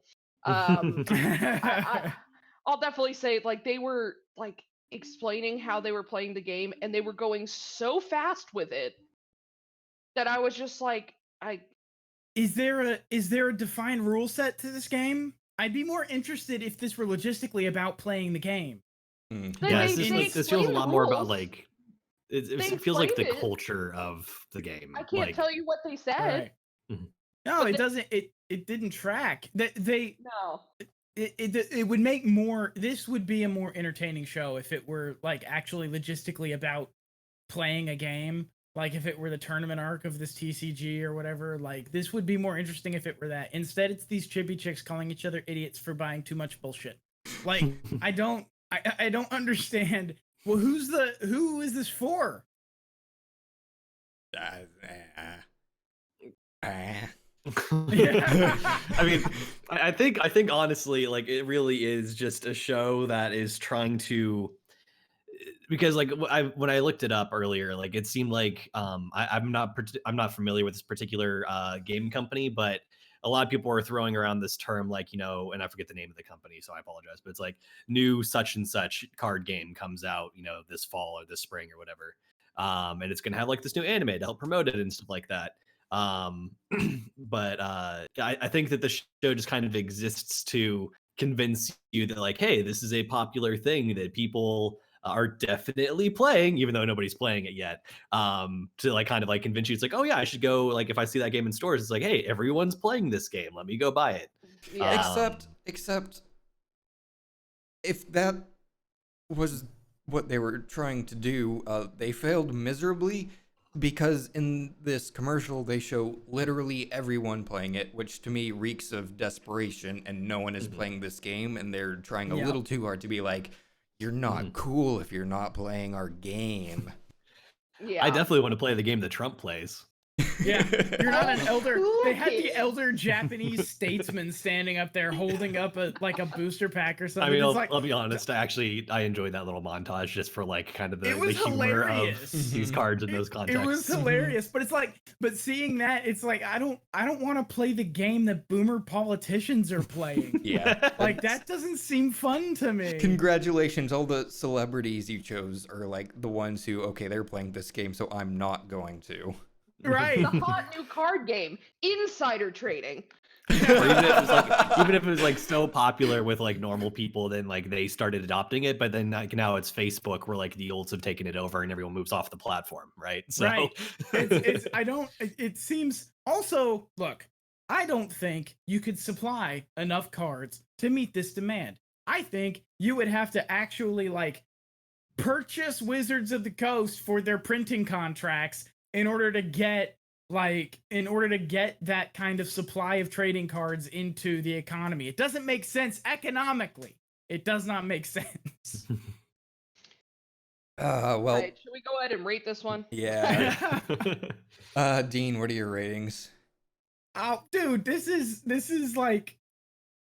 zeros across the board, man. I don't care about Transformers was an advertisement for toys, but it has a story that takes place in a world where Transformers are real things.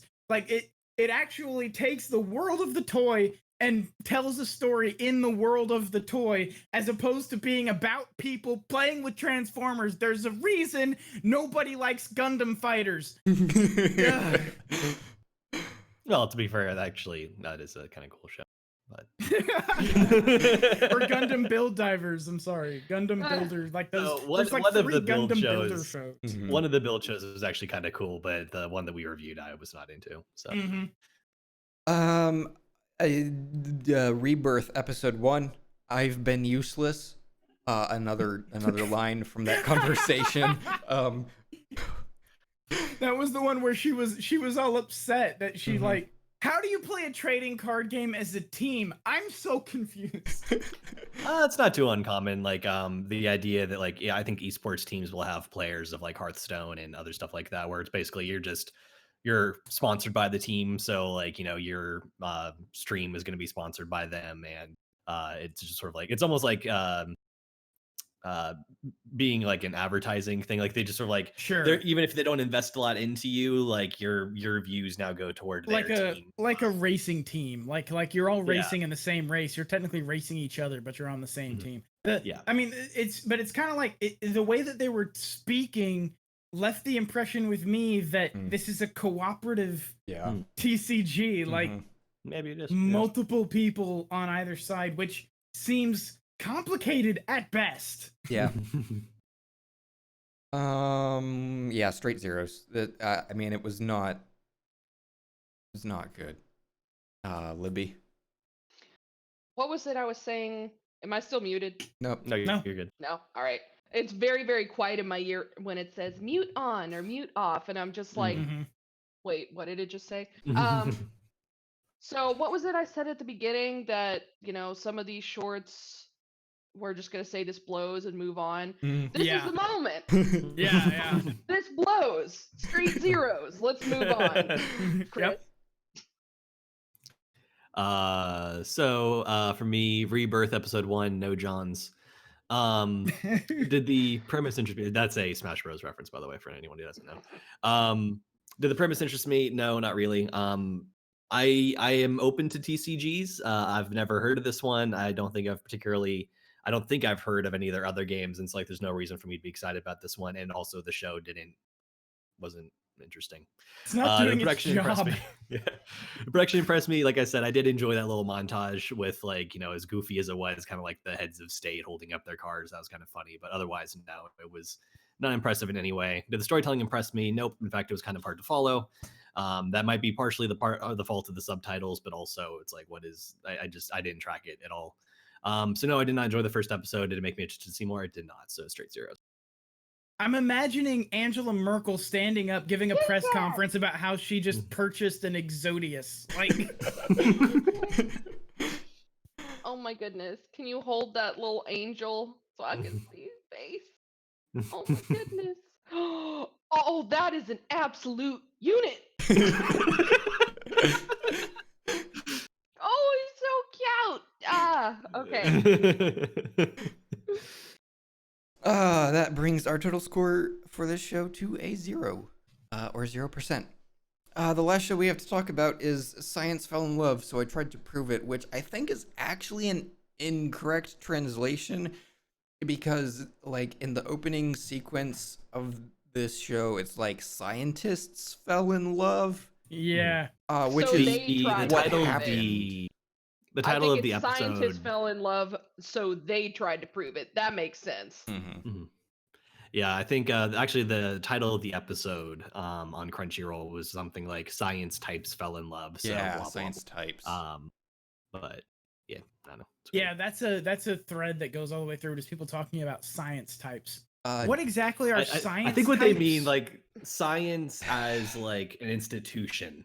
So like it's almost like saying like the church fell in love, so we tried to prove it or something. I don't know. I thought it Yeah, was just. I thought science types were just people who made pedantic corrections about bullshit on Twitter. Is that what science types are? So Yeah, as opposed to actual scientists. the problem. So this is a show about. You can't even call them scientists, because what the fuck do they do? They do science. They sit down and type fast. I think Yeah, they're they- graduate students actually. Yeah. There's no. Nothing in this show is believable. Either in the character interactions of the characters who fell in love, or the science types and the types of people who are into science, or any of the science that is purportedly happening in the show, because it's not actually science. So the premise of this first episode is the girl confesses to the guy. She says, "It appears I have fallen in love with you," and he says, "Prove it." And so they come up with a hypothesis for what it means to fall in love, and then they try to prove it, and they can't. No, he's just going along with it. He said, "Prove it," meaning, "Then fuck me. We should fuck now." And she was like, "Okay, I'll use science." And he's like, "Oh shit. Well, oh god." I guess I gotta play along with this. All right. Okay, I guess we're Actually, it's getting really now. interesting read. That was please- the actual. I will say, the moment that the woman walked in, and you see how it's animated, how somebody walks, I knew we were in for a treat. Yeah, yeah. so Yeah, we so get like bad. the shot of her butt as she walks past, but like apparently the cape was like way up here, just long enough for us to get that, and then it drapes back down after she passes. It's like, okay. Yeah. And she was like she's turning, she's doing heel turns like at every, it's a perfect 90-degree heel turn. Actually- Like Yeah. any Like, human very being good walks like shots, that. actually. It's like they like turned the entire screen 90 degrees. That was. I so actually funny. thought that was kind of clever. The Uh-huh. over the head shot where they were following her. I thought Mhm. the rotation of the actual environment was kind of clever. But she's. so I want a all right, scientist I who wears don't who wears mean stockings and a leather skirt. I don't mean to be demeaning when I say this, but the characters portrayed in this show are not like STEM majors. They're like 4chan autists. Okay, I lied. I was Yes. being demeaning. Yes. That's exactly right. This is if the most poseriest posers from the I fucking love science Facebook group came to life and wanted to make a show about themselves. Yep. Yeah. We still haven't told the synopsis. Oh no, I'm done. I'm not synopsizing all of the bullshit that happens in this show. Because It's pretty much so exactly what take- you would expect. Yeah, it like is. they Take in the first every- episode they take they every take rom-com trope, and now Yep. the people who are doing it are doing it intentionally because it's supposed to be romantic, except that they're not human beings and they don't That's a experience perfect emotions like normal encapsulation. humans. A perfect encapsulation of this show is that they have the experiment they're doing is the wall slam experiment. They do it over and over and over again. They find a problem with their experiment, and then they have a bear explain the null hypothesis incorrectly. Yeah. The science fair. Okay. I mean, Because that's not what a null hypothesis is. Yeah. The null hypothesis is just the opposite of the hypothesis. It's not like my hypothesis is that some crows are pink. That's not the null hypothesis. Is just not all crows are black. yeah. And so you go out to try and do. That's the null hypothesis. You don't have to have a specific alternative. It's just not the hypothesis. Yeah. I'm so angry because this is like Mhm. stats is part of what I do and did as in political science. Like stats is a huge part of that field, and to have a bear tell me the wrong thing about a null hypothesis, explain it incorrectly to millions of people. I'm Millions oh, is man. very generous. Yeah. We whoever's also- watching this. So our female lead walks in and she's late to work and she says something, and then our male lead is like, "You're 3 minutes late," and she says 2 minutes and 39 seconds. And then she says, also, Pedantic assholes. do you have time to be worrying about this? Don't you need to find a polynomial time reduction? Like literally my notes in here start this is how it starts in the first 3 minutes. Garbage animation. Oh, she's a robot. Oh no, she's just a bitch. That's how my notes start. And it's just Yep. like, I was just like, okay, is she supposed to be a robot or is she just super pretentious? Oh no, she's just super pretentious. Okay. Like there's And so many definitely moments in this. There are a lot of character moments where you can tell what they're trying to do with this female character is make her like cute but a little bit socially inept, right? That's what they're aiming for, except they missed the mark. They did. The only redeeming quality that this woman has is a prehensile ponytail. Yes. Yes. That you call that a redeeming quality? Yes, Making because my it was cute as stomach fuck. work. So I was just like, do you have? All I could think was that she had. I don't know. Maybe this because I was living in San Marcos for a time. But the only thing when I saw that was just like, oh my god, you have a tree roach in your hair. You have a tree roach in your hair. That's what's happening. Yep. That's what's happening. Like take your ponytail out. Like I was just like, what is the point of that? Is that just supposed to be cute? Like what? Is it's supposed to be like I a think- foxtail on her head? Like I I I don't think it okay was with supposed understand. to be cute. It's a visual way of indicating like when she's crushing on him without Mhm. like being subtle about it. Ugh. Except the other way they am indicate she's crushing on him. Hey, Polar Knights, what's up? Is that she blushes, except that she's blushing for 80% of this episode. Right. Mhm. I'm okay with it. I'm okay with a wagging ponytail, and I'll tell you why. I think all women should have a physical like a wagging thing so that I know Like a dog when tail. they're horny, so I don't have to try and read signs. All women should have a tail. Exactly. I'm not good at reading signals. I need a wagging ponytail on a woman. That's what I need. Well, and that's something that okay, so I'm wondering if anyone else got this vibe. The wall slamming thing. Mhm. That was actually a slap. And The they wall find it slamming out by thing. comparing it to sumo wrestlers. Yeah. No, that's what I mean. Everything just goes off the rails. Like it started with the bear, ended with that. Like, but the scene where they're like doing it for the first time and he's like getting close to her and everything, I got very rapey vibes. Mm-hmm. That By that what he was trope saying. has Oh Yep. my god, like he was slamming, and I put down exactly what he said. What was it?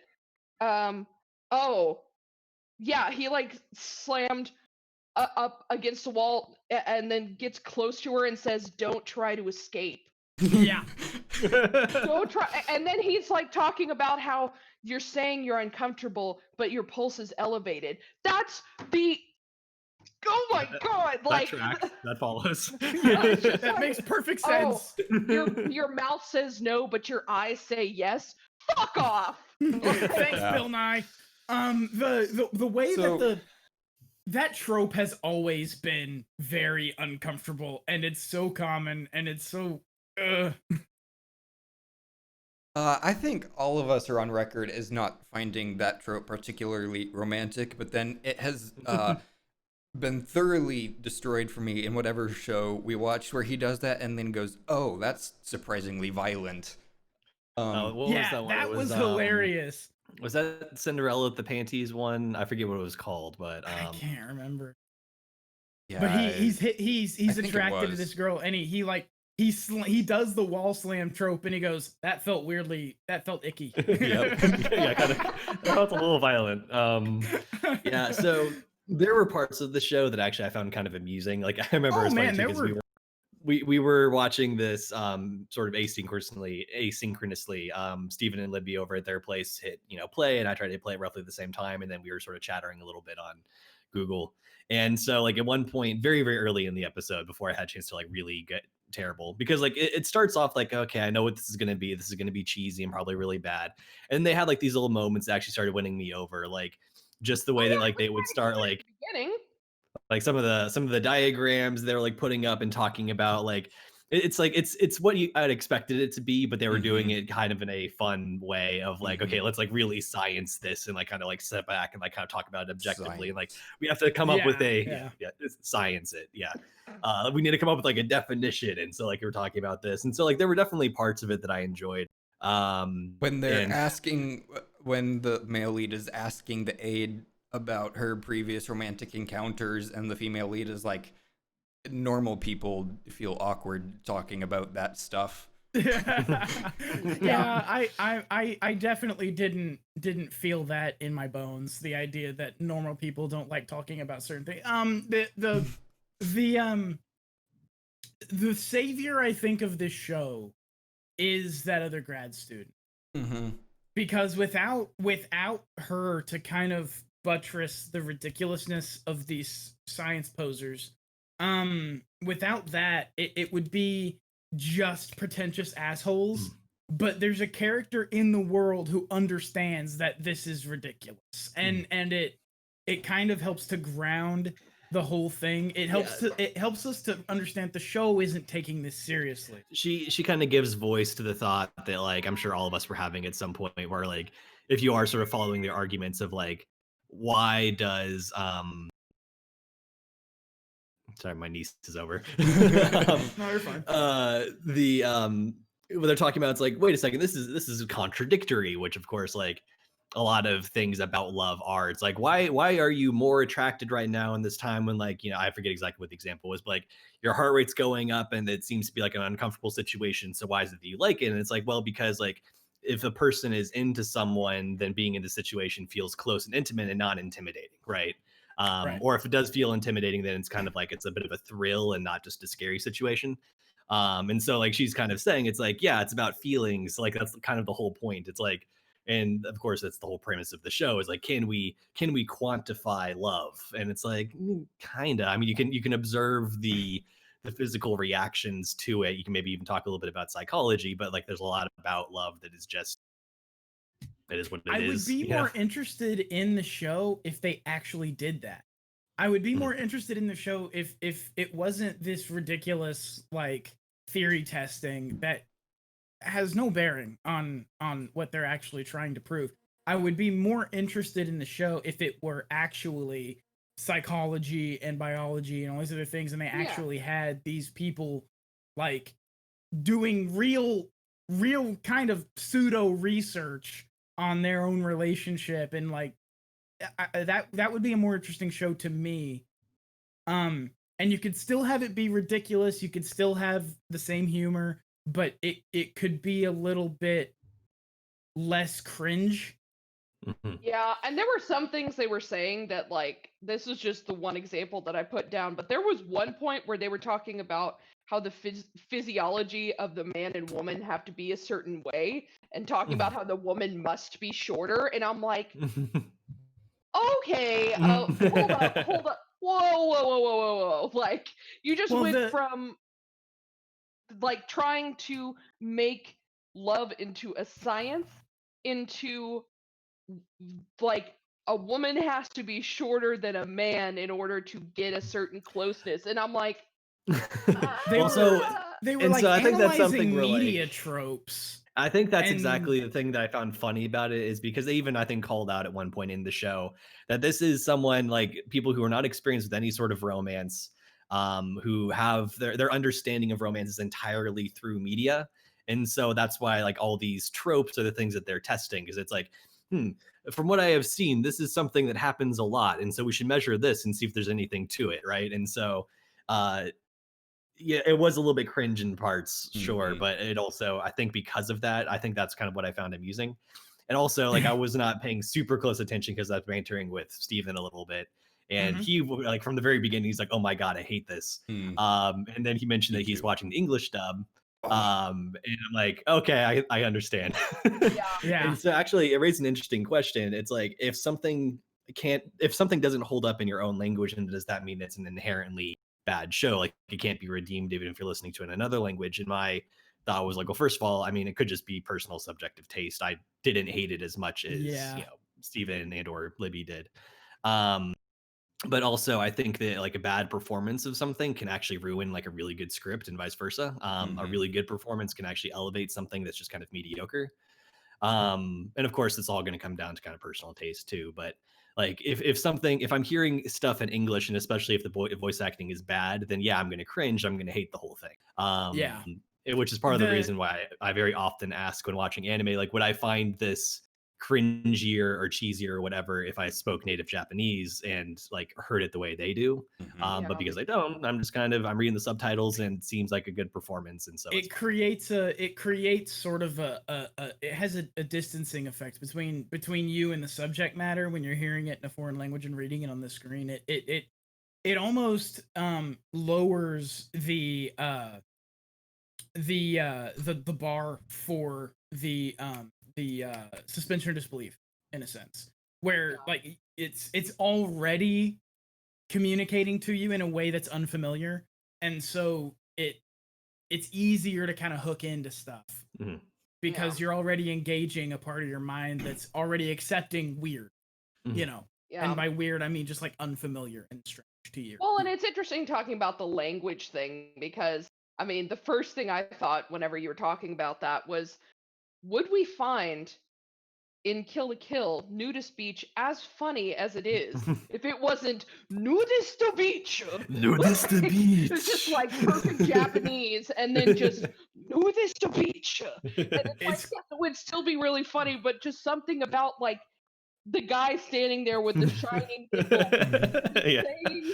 Exactly. I think you would, if it was in English, you would have to have, and I've never seen the English dub of Kill la Kill, you would need to have, like, an appropriately, like, dramatic kind of delivery of that. You can't just say matter of factly, we're with nudist beach. You would have to be like, we're with nudist beach. It would have to be big, overplayed. It's kind of the same thing as like the side chest thing, where it's side chest.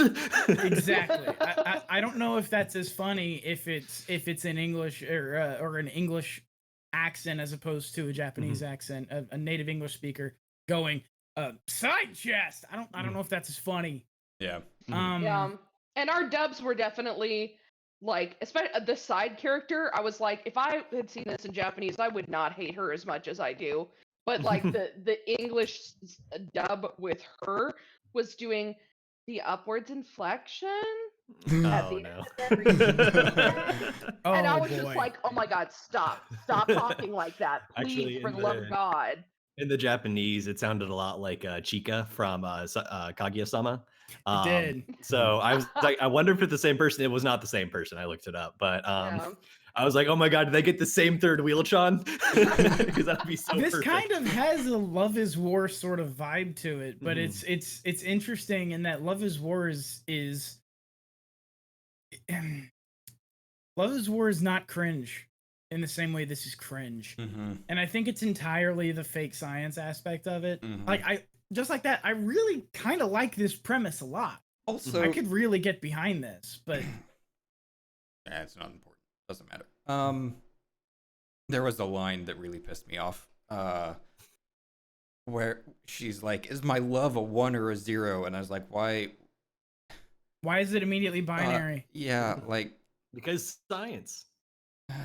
Which is funny because like I would think that science types would be more open to like specific quantification, right? Like it Mhm. doesn't have to be a binary. It can be like I think that you'd be even like analytical people I think are more prone, like I can even say in some of my own experience, like I did a lot of like when I was dating, I was doing like a lot of reflecting on like, okay, so what is this that I'm feeling and trying to kind of like, think through stuff and kind of like qualify something that's very difficult to qualify or quantify or whatever. Right, that it's very clear in lines like that. It's very clear that this show's written by people who don't really understand how these fields cross over. Mhm. Like the crossover between neurochemistry and psychology and biology and all these other things. Like it seems like this is written by people who really don't, Mhm. and maybe they do, and they're just trying to be ridiculous. I don't know, but it's It the could have been show done doesn't so much understand that better. crossover. Like I honestly I agree with Dean that I feel like I would enjoy the show, but the delivery is just so bad. The way they go about it, I'm just like, I'm sorry, if people were actual scientists or analytics, yeah, they don't understand love, but they would also understand, even if you don't understand love, you understand stimuli. You Mhm. understand that Right. repeating stimuli over and over and over time is going to create a delay. Right, it's gonna reduce the effect. Mhm, This is basic shit. And Like Yeah. I'm just I'm like, not. okay, this isn't science trying to break down love. These are people who don't even understand science. Yeah. And that's Yeah. something that bothered me, that I was just like, if you want to have a show like this, I'm actually totally down for it, because I definitely had the same thing with like when I'm dating somebody, like when I was first dating Steven, and we moved in together after being together for 3 months. And Mhm. at the time, I was like, I always said I would always date somebody for a full year before I even thought about it. Those are the parameters I gave myself. I don't understand why I'm trying to go against it. And Yeah. like, so and over time, I just started to feel like I was like, um, because it was interesting, because one day I was watching How I Met Your Mother, and one of my favorite spiels that one of them goes off on, it's just basically saying about making a mistake, and saying, and I remember the whole thing, because when I heard it, I was like, I know this is supposed to be a word jumble, but it makes so much sense to me to say, I know it's a mistake, I know this is a mistake, but sometimes you don't know something's a mistake until you make the mistake, and then you can look back on it and say, yeah, that was a mistake. But then it would be an even bigger mistake not to make the mistake, because then you wouldn't know it's a mistake, you know? And Yep. like most, and the other person's just like, what? Like, but I was like, that makes so much sense to me, that sometimes that, and I feel like that's something they hit on, is the fact that sometimes with love and feelings, you're not going to know that something's wrong or right until you just go ahead and do it. And it's like, well, if Right. this blows up, whatever. Um, but yeah, it could have been done so much better. We could have had actual scientists instead of people who apparently don't understand the basic levels of experimentation in the scientific Yeah. world. Yeah, And and so I think that's like kind of where the show does start to break down a little bit, because like I was amused by some of like the like if the show is almost more just like we're going to quantify this and maybe we're not very good at it, but like the show is kind of self-aware about that, then great. But then like it just started turning into like ridiculousness and like okay, like if they were really good at like playing up like logical people who were still just like going about things in kind of a ham-fisted way, it's like okay, fine, but yeah, it did start to deteriorate over time. I enjoyed those aspects of the show that were entertaining. There was humor in it that was solid. There's the third character who understands how insane this is. There's so many aspects of this show that are really really fun and funny, and then they undercut the whole thing by making these ostensibly smart characters idiots and by making the science dumb. And that kind of runs counter to, I think, the show you're trying to make. Yeah. You're supposed to show these smart people who just don't understand love, which I feel like all of us in our nerdy upbringing can understand that, of like, as soon as you're starting to get romantically involved with someone, I'm like, I don't understand how this works. What's happening? Where are the variables? What show me your words, sir. But everything you thought you knew is like, oh shit, well I don't know anything. Great. yeah. What's the flow chart of how I handle this situation? But you don't forget everything about life that you already learned. Like, you're not all of a sudden just a moron. Like, that was where it went off the rails when they started doing the actual experiments. I was like, these people don't know anything about science. They're not actually intelligent. They're just idiots just in general. And then that debunks the whole premise of the show. Right. And that's the thing, is there are aspects of this that are really, really fun and funny and entertaining. And then they skimped on the one part that kind of had the potential to let the whole thing fall apart, and the whole thing kind of does fall apart in an interesting way. Potential. Potential. Oh, no. Shall we quantify this show's potential with our ratings? We shall. All right. Science fell in love, so I tried to prove it. Episode 1, Love Prime. Straight zeros. Oh, God. Holy God, this was bad. It was real bad, and it made me angry, and I did not enjoy it. Libby? Okay, so, God, I can't even remember the actual. Okay, science fell in love, so I tried to prove it. Episode 1, science going off the rails. Or alternative, science bear, the bear that doesn't need to exist. It's gonna be a straight zeros for me too. Like, it was kind of like we were laughing our asses off, but just at how bad it was. So it wasn't really enjoying it. It was just kind of laughing at it instead of laughing with it. And there was no real way to escape that. Definitely don't want to see any more. I hope someone takes this premise and redoes it in a way that would actually be hilarious to all of us awkward nerds who, at whatever point in their life can look back and be like, haha. We got a show like that a couple seasons ago. What was the... Wotakoi? Wotakoi, yeah. Yeah, Love's Hard for Otaku. Yeah.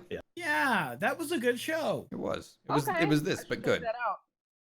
Yeah, it was very much like this. It was less on the science and more on like the actual like sort of pop culture and fandom. Yeah, nerd culture specifically. Otaku. Yeah. I actually do have that on my my backlog of AniFiles, or not AniFiles, but anime night shows. So we could probably pull that out at some point. It's a good show, and it has a good reputation too. Cool. Chris, what are your ratings? Science fell in love, so I tried to prove it. Episode 1, X equals 69. Nice. Did the premise interest me? I'm gonna say yeah, actually, because like I said, the parts that were amusing me in the beginning were hitting on the things that I thought could be very amusing about this premise. So I'm gonna say that yes. Did the production impress me? There were some presentation things that I enjoyed again near the beginning that kind of jumped out to me as kind of fun. But overall, despite having a pretty nice art style and animation, it's just kind of generic in that way. So I'm going to say did not impress me. The storytelling impressed me, no, for all the reasons we've talked about. Did I enjoy the first episode? I'm going to say yeah. I had some fun with it, and part of it might have been because there was a little bit of banter happening that I wasn't like focused on every single line, so I was just kind of like picking up on the beats, and I enjoyed it well enough for that. But did it make me interested to see more? No, not really. So that is a 2 overall for me. And Dean. Yeah, I'm gonna give this. Look, as far as the scenario interest goes, yeah, actually, I'm very much in the same boat as Chris. I thought this could be fun. This could be really, really funny and entertaining. The idea that you have these awkward but smart individuals trying to figure out the people who want to know what love is, trying to figure that out. That makes sense. It could be really fun. I will go ahead and say I'll amend mine to give it a 1 for the premise also, because man, I really didn't like it, but I did think that idea was good. So Mhm. It's sorry. like I would just love focused to like on this. Yeah. So I just wanted to go That- straight zeros. I hate it. I really wish it were more likable. That's exactly the thing. Mhm. The production, there were some very smart decisions made. There were also some moments that didn't look particularly great. So it's kind of a wash. But the overhead camera while she's turning, I thought was a really, really good choice. So no point for that, but it does some good things. The storytelling,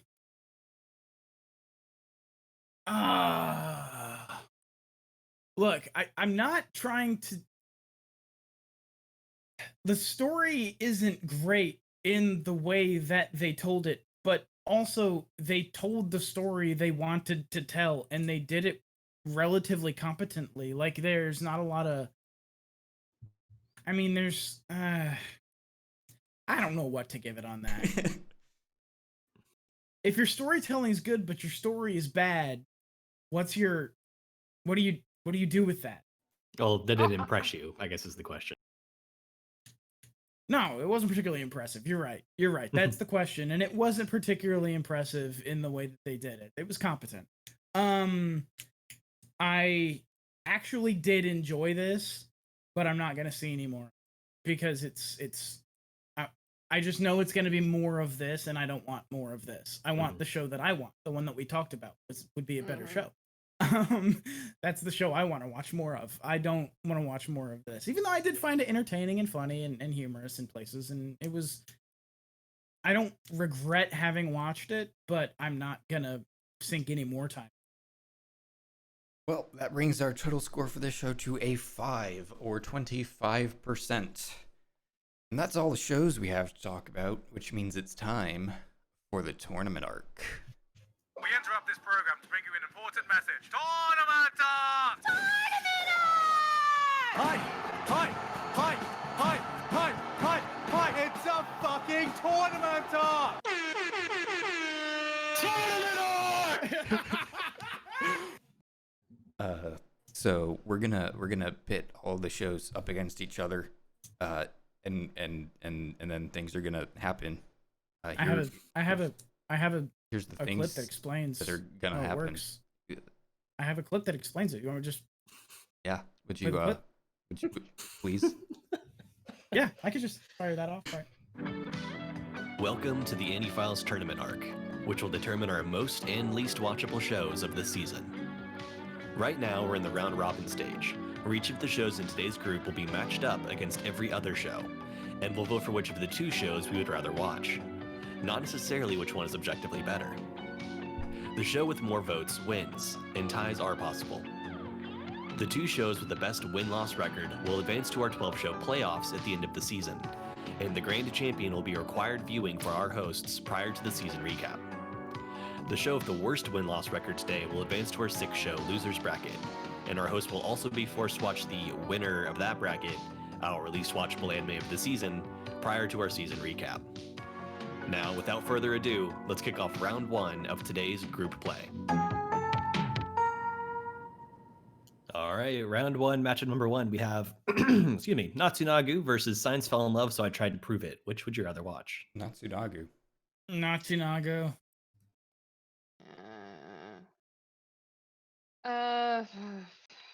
God. Now, this is difficult because I enjoy laughing at a show. I'm gonna have to go with science, unfortunately. I'm kind of in a similar place as Libby. I think I enjoyed my experience with science better for the first episode, but I think of the two that I'm more interested to actually watch more of, it's going to be Natsunagu. So that's a 3-1 in favor of Natsunagu. Round 1, matchup number 2, we have Breakers versus Rebirth. Oof, Breakers. breakers. Did you say Rebirth, Libby? Breakers. Breakers. Gotcha. Rebirth. I really don't know. Life is hard, isn't it? Yeah. God, sometimes with these tournaments, I feel like it's like choosing between political candidates. Yeah. What garbage would I prefer today? Yep. Rebirth is shorter. Rebirth is shorter, but it also just like it felt like so much nothing. I think Breakers has, I hate to say this, potential. Oh, yeah. Oh, So God. 3-1 in favor of Breakers. All right, round 2, matchup number 1. Science fell in love, so I tried to prove it versus Breakers. Science. Fuck. Science. That's a difficult one. Oh, for Ixie, this is probably Why did you do this? You know better, right? Yeah, this matchup was a I little think- rough for me. yeah. I think I'd have to go with Breakers.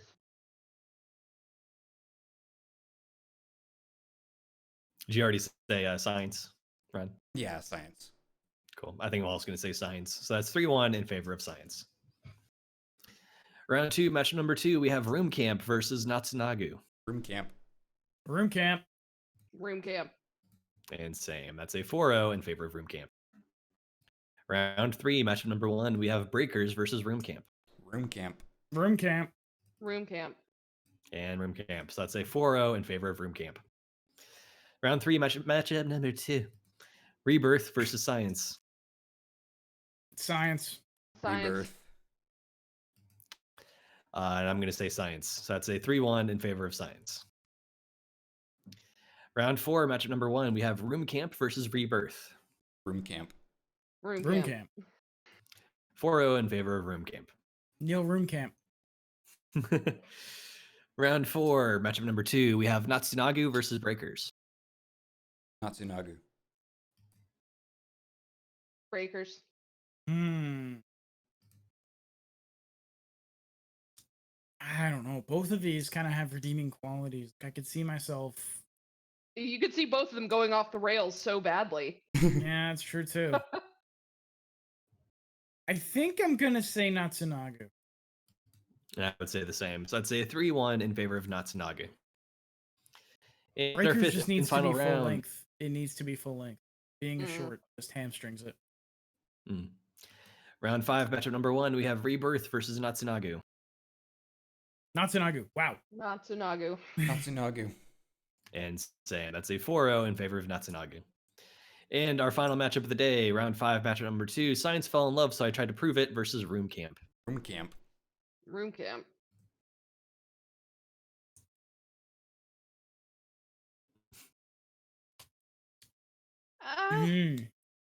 Based on which one I'm could like- entertain me more, Yeah, I'm gonna go have with to change- science. Yeah, I'm gonna change the science. Like thinking about what would actually entertain me. Yeah. And I think Room Camp was entertaining enough to me, and it's a short. I think I'm going to go with Room Camp. So that is a tie. Hey, we have a tie. Tie! Nice. I was waiting on a tie. All right. So, our least watchable show with a 0-4 advancing in the losers bracket is Rebirth. Our second least watchable show with a 1-3, Breakers. Our third least watchable show with a 2-1-1, Science fell in love, so I tried to prove it. And advancing in the winners bracket, our second most watchable show with a 3-1, Natsunagu, and our most watchable show with a 3-0-1, Room Camp.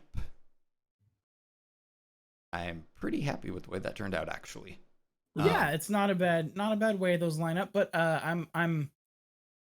are advancing in the winners bracket for the one round that they will remain in the winners bracket for. Yeah. Yep. Not gonna stay there for long. Well, I don't know. We have a couple weak shows in the winners bracket Yeah. this season, so. Well, this has been episode 89 of AniFiles. We are available on Apple Podcasts or wherever podcasts are distributed.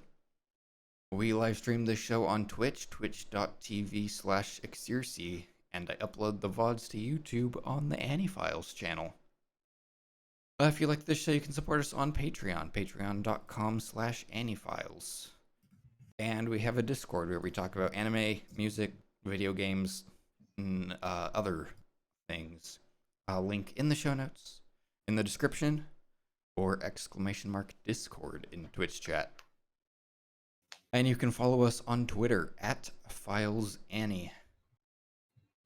We are a product of alternative internet radio. You can find us and our other great shows at AIRAD.io, and you can follow the network on Twitter @AltNetRadio. We have a contest happening this season. When we do our Anime of the Season tournament brackets, you can, of course, create predictions, and whoever gets the highest score on their predictions will get a custom AMV courtesy of Chris. Subject to refusal of song or anime choice, based on content. Libby, thank you so much for being a guest. Where can people find you? Well, you can find me on Instagram, Ginger Roots for you. That's gonna be a for you. I post a lot of pictures of my cats, so if you enjoy cats, especially Nice. void cats, I have one. She is the night. And you can also follow me on Twitter, GingerRoots4. So Twitter is 4, Instagram is for you. And yeah, or you could find, as always, if you'd like to dig up from the dark corners of the internet my Zanga from when I was in middle school, I would thank you for it because I'd like to delete it. Can't remember my username. It's just in the void. I've been your host, Ryan. You can find me on Twitter @Xerxes and on AniList user Xerxes. Chris, where can people find you? You can find me on Twitter @KRUEGER_Chris. You can also hear some of my past podcasting work on the backward-compatible.com podcast, Games and New Media with a Splash of Academia, and the Doc and Kruger cast, the official podcast of Doc and Kruger Games. And Dean. Yes, you can find me on Twitter @DinoFiles, just those letters. You can find my show Dino Files on Alternative Internet Radio or wherever podcasts are distributed. And you can read the things that I write sometimes at the Rogue File, roguefile.com.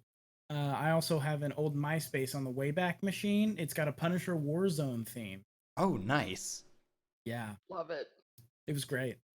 I should go find my MySpace on the way back. Well, they've changed MySpace. Like, they changed MySpace a few years ago, and, like, it completely changed the site. Like, your old MySpace is gone. Mm-hmm. And I hate that.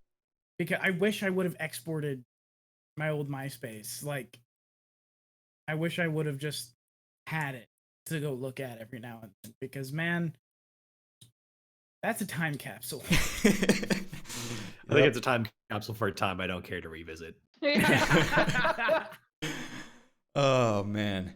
Well, we will be back in a week to do our Anime of the Season tournament bracket. So, we'll post in the Discord once the brackets are populated and up, so you can go take a look and make your predictions. Get those in. All right, AniFiles cast members, let's say our catchphrase. That was a wall slap.